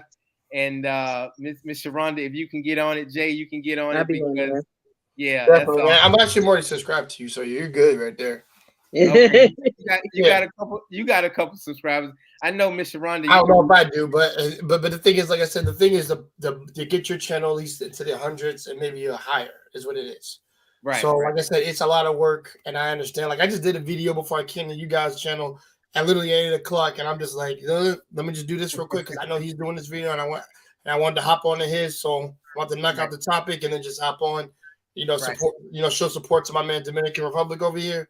And yes, get him the subs, y'all. First of all, he's giving you information from Dominican Republic, so please, there's no reason why it should be low. No excuse. Yeah, at least in my mind. I'm almost at 4,000 subscribers, and I remember when I started about 2 years ago, and it's going well. I mean, some people say, hey man, you need to put more women on your channel and show some more ass and titties and all that stuff. But my channel is not about that, and it's thank you. It's more to the Dominican Republic than ass and titties. It's way more. You got so much more things and precious history about the Dominican Republic and beautiful women and men that have done things and died for the country and just a lot of history. Yeah, thank you for saying that. That's what I like to preach on my channel. And to add to what you're saying is, I want to let everybody know that at least this. I think this goes to the men when to say this. At least this goes to the horn dogs. Literally, if that's all you're thinking about, then you don't know the value of life. That's it. Mind. And if that's valuable to you, then that's very pig-sided. Mm-hmm. That is, brother. And I'm not trying to use that as a means to demean you guys, but that you don't have very good. I don't have very good conversation with people with mindsets like that. That's why I have the brothers that I have, and not to mention they're married, so they they obviously got it. That's right. They're That's doing right. it, but they're actually still talking about, things in life. And Yeah. the thing is, what you're preaching, you're talking about the history and stuff. That's why I love Japan the way I do. Right. It's like, Mm. I You talk in about Japan? history. No, I'm not there right now, but I will Oh, be soon. Yeah. He wants When to I go. over there. Yeah. But it's just like the history, the are actually that we actually have Black heritage over there in Japan that nobody probably didn't know nothing about until you actually look up the first Black samurai that's actually over there. Wow. That Yeah, ain't no movie in real history. I saw that. I saw Yeah, that. that's real. So Yeah. we were in there, and the thing is, we were more of an ally to the Asians as opposed to us, not to be racial, but more to the Caucasians. And the reason why is because we didn't enslave their people or try to build them up. The difference is they saw our people and they know that we were people worth helping. Yeah, that's So awesome. like, and that's just the people who were stationed over there who were helping at the time.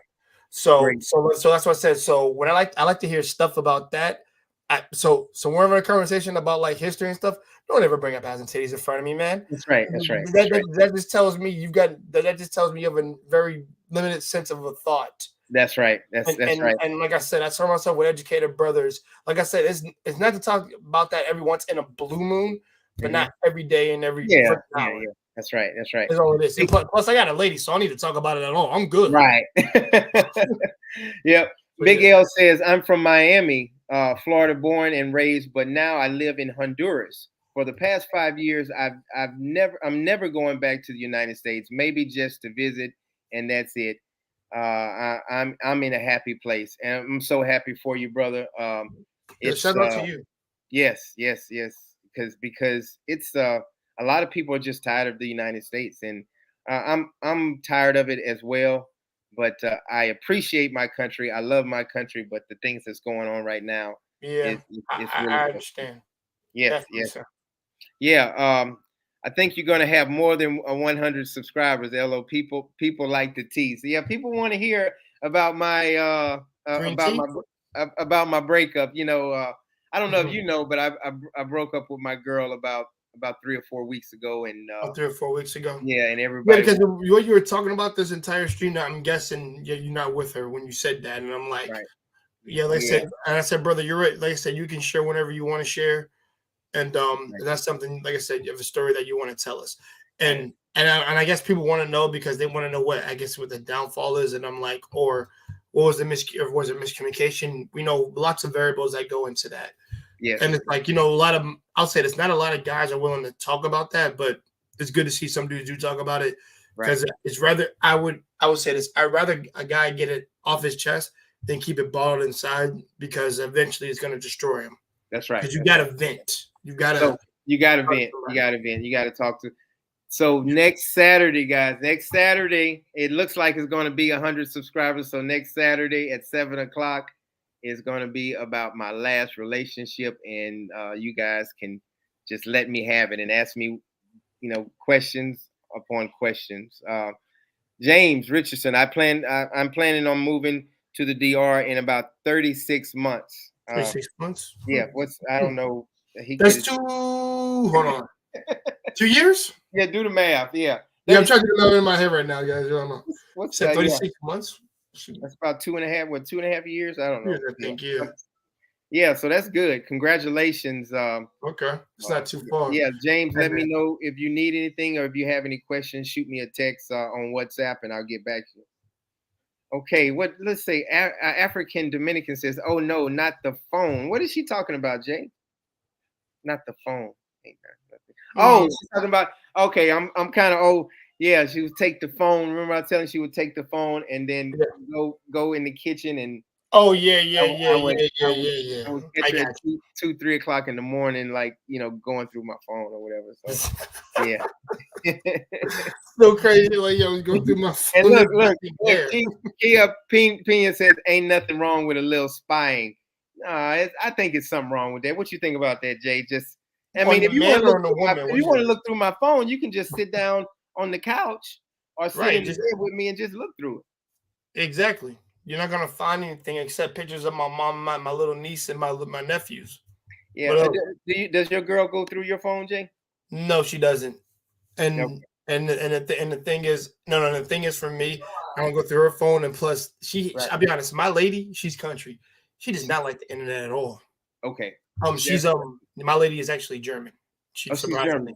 Okay. Yeah, and she does not like that internet stuff, and I'm like, I'd be a fool not to go out with this lady because she doesn't like that stuff, because I particularly stay away from it as much as I can, so that I can, like, be more outside, be away from stuff, which is you need a break from the internet and all this technological stuff every once in a while. Like, have a picnic with your lady and eat. You got to have a balance. You got to balance that out. But what have you ever had your girl to say, "Hey, let me see your phone," and because no. Have you ever said, "Hey, let me see your phone. I want to look through your phone"? No. I haven't either. I just don't care about. I don't care. I don't care what's on her phone. She gave a picture of Leonardo DiCaprio for all I care. Yeah, it's one of my favorite actors, but I ain't gonna be mad. I'm like, it's Leo. Yeah. Mm-hmm. What I gotta be mad about? I'm with her. She ain't with him. So right. Yeah. That's African Dominican says that's not love. That's insecurity. Yes. It's not love. I with the phone, agree. yeah. Yeah, with the phone. I'd agree. Yeah, and I had maybe she had some issues with her old relationship or something, but I have no idea. But that was frustrating. Okay, Mitch Guerrero says that was a hard job to her using that Google Translate for each message. So my girl, she would have my phone and then have the iPad and put it and hold it like this, and she would be like translating, and I would see her in the kitchen like with an iPhone and a tablet, trying to translate, and I've seen her do it about 2 or 3 times, and it was so frustrating. I would just shake my head and just go back to bed, and then in the next morning she would say, well, who is this, and who is this girl, and who is this guy, and who you meeting up with tomorrow, and all of that. I'm like, wow, this is to me, that's okay. So, oh God, I don't want to bring up my ex in this regards, but yeah, just don't say her name. Just don't say her name. No, I'm not gonna say her name. And trust me, guys, like I said, treat my others with respect. I don't bash them at all. I do not. But I guess this is when you have your I'm fresh out of college. She's a freshman in college at this time. So her father was a deacon. And I was out of touch with my faith and God at the time, because I was doing so much college work, and also I was at a point now where I choose to follow God of my own volition instead of following just because my family told me so. Right. So it was a gathering of her family and her father at the church. I actually walked by him to talk to him, pull him to the side, and to talk to him for a while.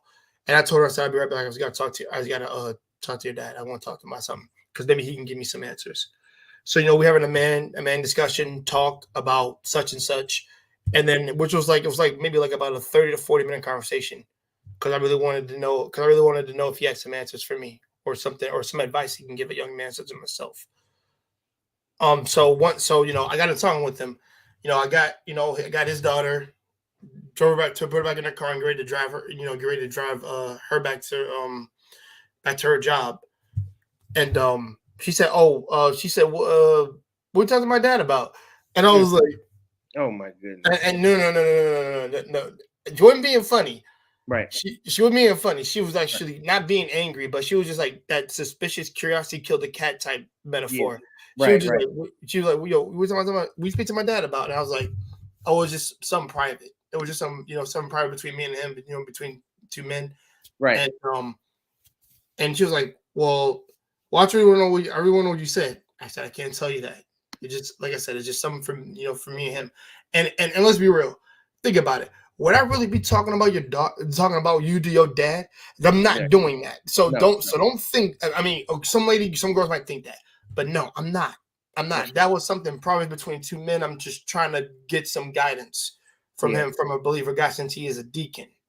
So I don't get to talk to many deacons nowadays. Right. So it was just, and I thought to my head, now that I'm older, I was like, that was out of line. That was. If you were talking to my mother, I wouldn't ask you what you guys are talking about. Right. I'm gonna leave that to you, because I don't want to know. brother. I like that. Brother, I don't want to know. I don't either. That's right. Mitchie Guerrero says, Coach, if you knew the energy was not there between you and your ex, like you said, why would you going to marry her? That's a great question. I really believe that I'm about giving people a chance, and I really wanted to see if she would change. And like my mom and my family and my cousin told me, cousin Cheryl, she said, you can't change anybody. You can't change anyone unless they want to change. When I was doing all the things I was doing when I was younger, I had to make myself change. When I was with these women and playing baseball in the Yankees organization and playing on movie sets, seeing people women come at you, I had to realize that hey, I had to change within, and it made me a better person.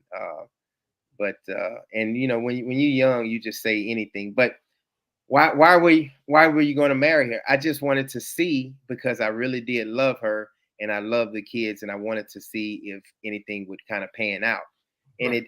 it actually started getting worse. So the energy was not there. She was a friendly, nice person, but it was a lot of jealousy, and it was a lot of things it was a lot of red flags. I'll say that. Okay. Is it because you thought things could get better? That's what I just said. Yep, I thought it would get better, and it seems like the more she thought that, I had just bought the ring. I did not propose to her yet. By the way, she kept the ring. I just told her she can have the ring, but I did not propose to her, and but I was getting ready to. But it seems like she was like, okay, I'm gonna turn the heat up. I'm gonna be more forceful and tell him he can do this and he can't do that. And it seems Oh. like the jealousy increased even Control more. type. That Yeah. control type, it increased even more. So I said, wow, this is not good. So that's when it was hard. It was really hard to say, hey, I think we should part ways. But Saturday, I need about 80. I need 80 more subscribers on Saturday. I will talk about it. So Definitely. that's it. That's it. Yeah. Yo, Hey, she wrote a Jay, comment just go now. ahead. African Dominican brother.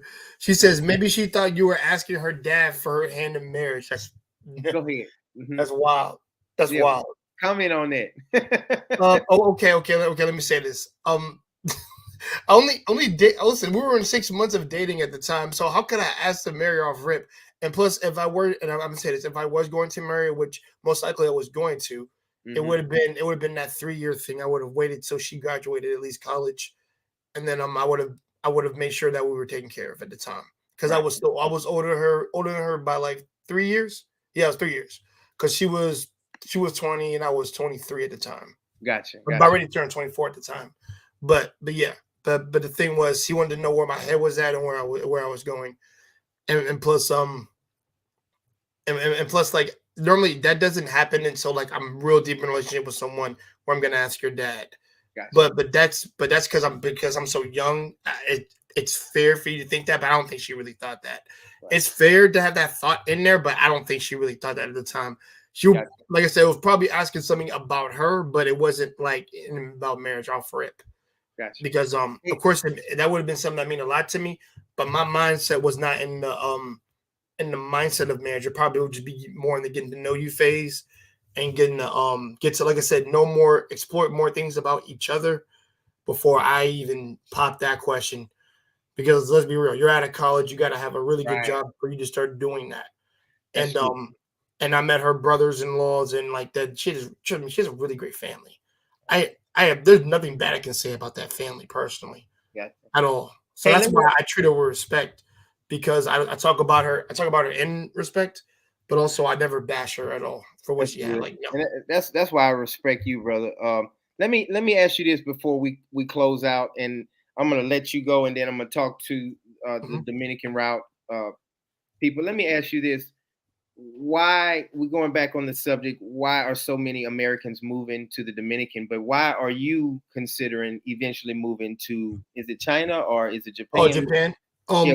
Why are Because you? that's been something I've wanted to do since I was young, Mhm. and also I've just they that type of culture and mind fits my mindset, and it's good for the peace of my mind. Right.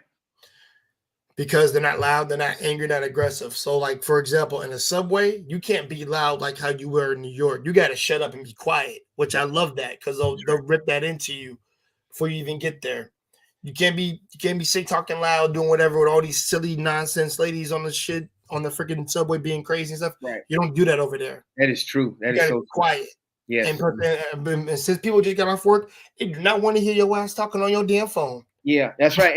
And I hear like they don't have trash on the ground. They don't throw on the ground. None of that. You go to jail. You go to jail if you throw a cigarette butt or something on the ground. You do.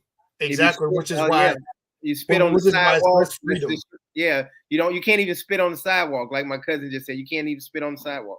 Nope. And like I said, they have a lot of stuff just there that I think I'll be honest. I don't think I'm ever gonna be bored once I get over there. There's too much great technology over there for me not to be bored, but also like I said, there's the environment. There's of course, if you guys at the party, there's clubs over there. I'm not a big club person. I used to be, but that's died out. But like I said, they have those. They have festivals. They have events. They have like a lot of stuff you can go over there and do. And I'm gonna be real. Who in the heck wouldn't want their lady to wear a freaking kimono and you wear a male version of that and that's you right, walk there with her, bro? I would love to do that. I love your maturity level, man. That's awesome. So when you before I let you go, when you move there, make sure don't forget about me. I'm coming to visit you. I'm gonna come and see you. Oh, definitely. Actually, I would love for you to visit over there, because I tell you like this. I know a lot of cats, at least two of my friends who are already married over there that are Black and have their wives. Awesome. Literally, they've been married for like what, at least it's going on 5 to 6 years now. That's awesome. One for 5, and the other for 6, and they already have kids too. So when I didn't mean to cut you off because we gotta go, but listen, when are you coming to the Dominican Republic? When are you coming to visit us, me and Rico? I'll say this. I think after once my Costa Rica trip is done, I'll set up. Like I said, I think me and my brother will set up for a trip to go over there. Please, we'll stop by over there. I think that'd be nice to do that. Brother, you more than welcome to come on the channel anytime. And God bless you, man. You so much. God bless you for having me, man. And sharing your experience, your energy, and also, sir, I want to say this. Thank you for showing me how well your positive energy is, and also your sense of maturity. Because, like I said, I can talk to a grown man like this, and he might just be on some stuff.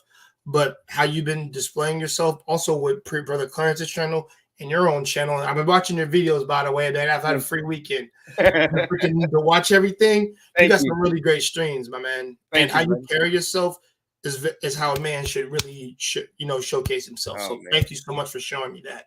That makes me very happy. I appreciate it. I'm not perfect, but I do my best, and I just ask God to kind of lead the way for me, man. So thank you so much, and everybody from the Dominican route really appreciate you, and I will talk to you soon. God bless. All right. Okay. Let's baby. I'm gonna go ahead and answer these questions, and then we're gonna go ahead and wrap it up. All these people, Jay, Miss Sharonda, Rico, great people. Manuel will be with me next Saturday, guys. He had something to do, but he'll be with us next Saturday. So, Baby asked, when is the documentary dropping? It's probably going to be in December or next year sometime. We are working hard on the documentary right now. It's in the works, and hopefully by early next year or maybe late December or somewhere around December, we should have the documentary. I'm so excited about the documentary. It's going to be called Prime Time for the Truth. You guys go check out my other website, my other YouTube channel called Prime Time for the Truth. It gives you some glimpses of what we're going to be talking about with the major assault by Deion Sanders' son. So anyway, next question. Let's go. Carl, I was hoping to meet you and Brenda when I came down. Well, you can meet me, but Brenda is out of the. Hey, if you want to meet Brenda, you can reach out to. What's that, Miss? Yeah, when you so, yeah, when I get back, you guys just reach out to me, Carl. In the next 2 months, I'll be back in the Dominican Republic. Let's see. Uh, let's see. Mitchie says, I used to check my phone also, not at 3 a.m. I used to check your boyfriend's phone. You used to check your boyfriend's phone. I really don't like that. But hey, uh, whatever. Right, whatever makes you happy. Brenda was checking my phone, and I just hated that. I hated that. Let's see. Next question. Hi, John. You didn't lock your phone. Never. Well, she had my passcode. She had my passcode to my phone because I gave her my passcode. Well, I mean, shoot. Hey, I mean, I gave her my passcode, but I didn't know she was going to be at 2:30 in the morning behind the refrigerator looking through my phone. So hey. So maybe next time I start dating somebody, I don't know if I should give them my passcode or not. I don't know. Seems like phones just bring trouble in a relationship for some reason. I have no idea what is going on with these damn phones and these relationships. It's so frustrating. People just gotta see your phone. You gotta let me see your phone. I don't know. Go ahead, Cheryl. Let's see what you got to say. You have to have trust. My cousin said you have to have trust. If you don't have trust, move on. That's what my cousin said. If you don't have trust, move on. I'm repeating what Cheryl said. She said your life is going to be miserable if you got to just dig through somebody's phone and try to find some dirt or something like that, right? Amen. Thank you. My cousin is she's hey when older people and they I said older. Stop. I said my older people give so much wisdom. Let me finish what I wanted to say. Okay. Okay. Let's see. Let's answer these questions. Merk Young. Wait, Coach. You gave her the ring. Why didn't you take it back and get your money back? He said, "Why I didn't get my money back, Cheryl? I should have. It wasn't worth it. It wasn't worth it. So I don't know if she's gonna sell it or I don't know if she's gonna put it on her finger or whatever. But the ring was in a closet, locked up in a safe, in a box, and when we separated, I just left the ring there, and she got it. And hey, that's it. African Dominican. I have a lot of questions on the next live. I know you have a lot of questions, African Dominican. You have a lot of questions on all the lives. So that's nothing different. And I love it. Keep it coming. I love your spirit. I love your energy. That's awesome. Everybody on this channel, you guys have so much great energy. I appreciate it. You guys, I look forward to being on these lives.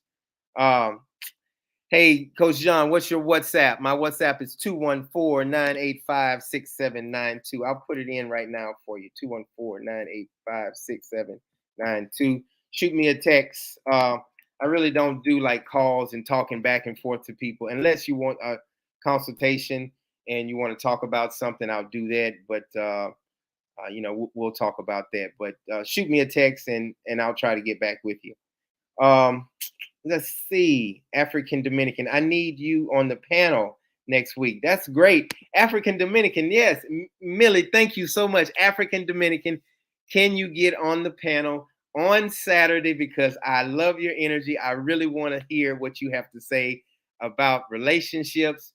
Of course, we're going to talk about my relationship, but we're going to expand and talk about everybody's relationships, the do's and don'ts, the rights and wrongs, and just everything. And Dominican women, Dominican men, American women. So that's awesome.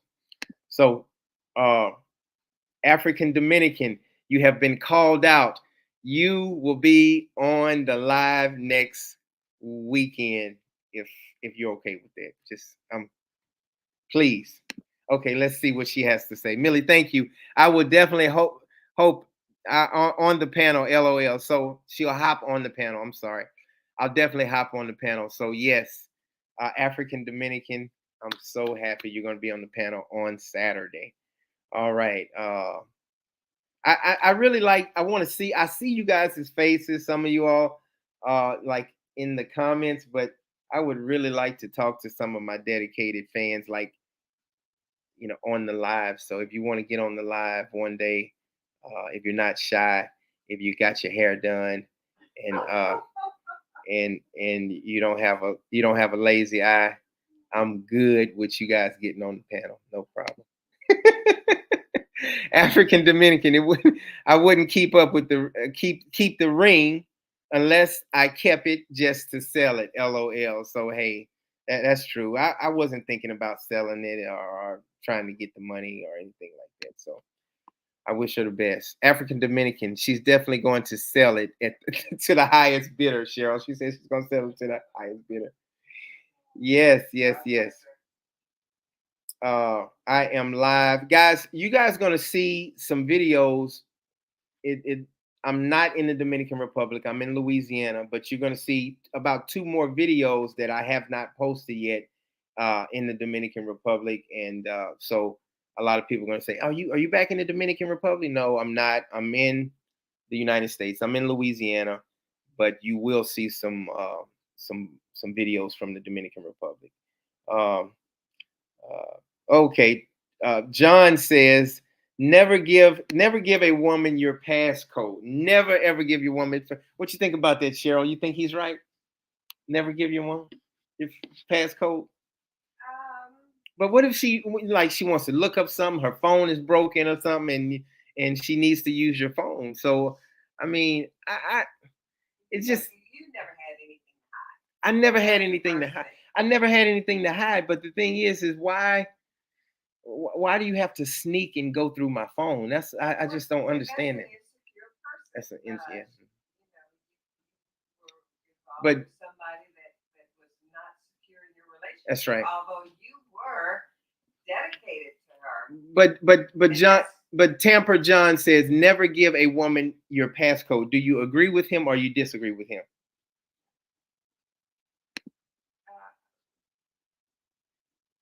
I wouldn't. Right. And a lot of people are saying that. Mitchie Guerrero says, yes, phones can bring lots of problems in relationships. That's why I stopped checking people's phones. Yeah. So when you were in a relationship, Cheryl, did you go through his phones or his notepad and try to dig for stuff? No, never. That's awesome. Yeah, that's good. So because you didn't have any jealousy. I mean, a man is going to do what they want. A woman is going to do what they want. Cheryl, my cousin said a man is going to do whatever they want to do, and a man is going to do whatever. Yeah, a woman's going to do whatever they want to do, and that is so true. That's so true. I would want to know. Yeah, you can. Yes, yeah, come on, join me. Yes. Mm-hmm. We have to get a chair and you pull on up. But African Dominican says, for your peace of mind, stay out of his phone, stay out of her phone, unless you're prepared to break up over whatever. Come on in. Yes, you sit right here. You sit with me. Okay. Here we go. So I have my cousin Cheryl Broussard with me. Everybody say hello to my cousin. Hello, everybody. Okay, let's see if I can double this thing up. Let's see. Okay. What you got? I guess we'll leave it the same. Okay, let's help me out with these questions. The All questions are over here. Okay. Let's see. What is this? J. Noel, Black people will see water food crisis in America. Wow.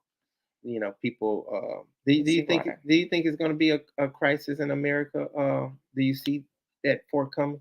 It's possible. It's scary. You don't know until it happens, but it doesn't look good. You thought you're thinking about moving to a different country eventually, right? If Trump is elected, I'm your neighbor. You're gonna be coming to the Dominican, so I hope Trump does. I'll be a neighbor. Yeah. Okay, let's see. Hey John, hope all is well with you, brother. Thank you so much. God bless you. Everything is well. I'm enjoying my family. Yes. Jack, have your aunt or mother told you Brenda wasn't the right one? Well, my cousin has. She gave me some warning signs in the beginning. She told tell what you told. If I this is my opinion. I just feel as though if you don't trust someone and they've given you no reason not to trust them, then something's wrong with the relationship. You just have to have trust. You have to have communication. I wouldn't want to be with anybody that didn't want to be with me. Right. So I could be. I'm not going to be miserable with anybody. Right. So I'm not going to chase somebody trying to find out if they're doing something. If they, seeing somebody behind my back, or if they, just. That's right. That's right. It takes a lot It's of the effort energy, to do that. yeah. And so I would rather, just let them go. Yes, that's true. That's true. And sometimes it might be hard, but it's tough. It was tough. But for your own sanity, I just think you need to be happy. Life is too short. I feel you need to be happy. I try and be happy every day. And you do, yes. Yeah. Peace. Yeah, Peace be still. Global go-getter. People are moving because America sucks, and the Dominican is a great alternative. So it sounds is. like it. I've It's not been affordable. there, but it sounds really nice. John makes it sound so good. I love the Dominican. And I can't wait to get there. Yes. Let's see. I just joined. I'm sorry I missed the beginning. No problem. We're gonna be on for about another 10 more minutes, and we're gonna wrap it up. Hey, cousin Cheryl from Global Go Getter. Look at that. They left you a little flower, a rose. Thank you. Yes. African Dominican. Hey, cousin. I love the African attire. She's That's nice. That's like that's what you wear sometimes. I wear this when to be comfortable at home. If I don't put my PJs on, I got something. I've got several of these different colors, and I do wear it a lot. Yes. I love it. Everybody's saying, "Look, thank you." Hello, cousin Cheryl. You're getting a lot of hellos. Okay, let's see. I commend you, Coach, for you to talk about Brenda. Just get it out the way. Thank you so much. But I'm gonna keep it professional, and I'm not gonna bash her, but I'm just gonna tell you, and hopefully it'll help someone else's relationship in the future. Yep, right. Right. Betsy Nash. I've been to the Dominican Republic 10 days after planning and doing research for over a year. Awesome. That's great. Yeah. Did you enjoy it? Right. What is your opinion of the Dominican Republic? Yeah. Okay, here it is. Here's Pimp Boy. Your aunt looks Dominican herself. Yeah. Well, Dominicans, you have all different shades and colors in Dominicans. You have light skin, you have dark skin people. So people can, it's a lot of African history in the Dominican Republic. Right. Yeah. So next Saturday it's gonna be all about Brenda. Ooh, I won't miss that.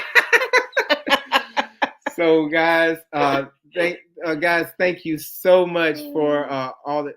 Don't forget, guys, y'all have some work to do. Y'all have to get me some subscribers. I need about 65 more subscribers. Everybody, you guys, look, hello, cousin. Look, everybody's saying hello, cousin Cheryl. Hello. So Saturday at 7 o'clock, 7 p.m. we'll start this discussion about my past relationship in the Dominican Republic, dating a Dominican girl. So, guys, don't miss that. Don't miss that. So God bless. Make peace be still, and I will see you guys next time. Love y'all. Bye. Say bye. Bye. Peace be still. Bye bye.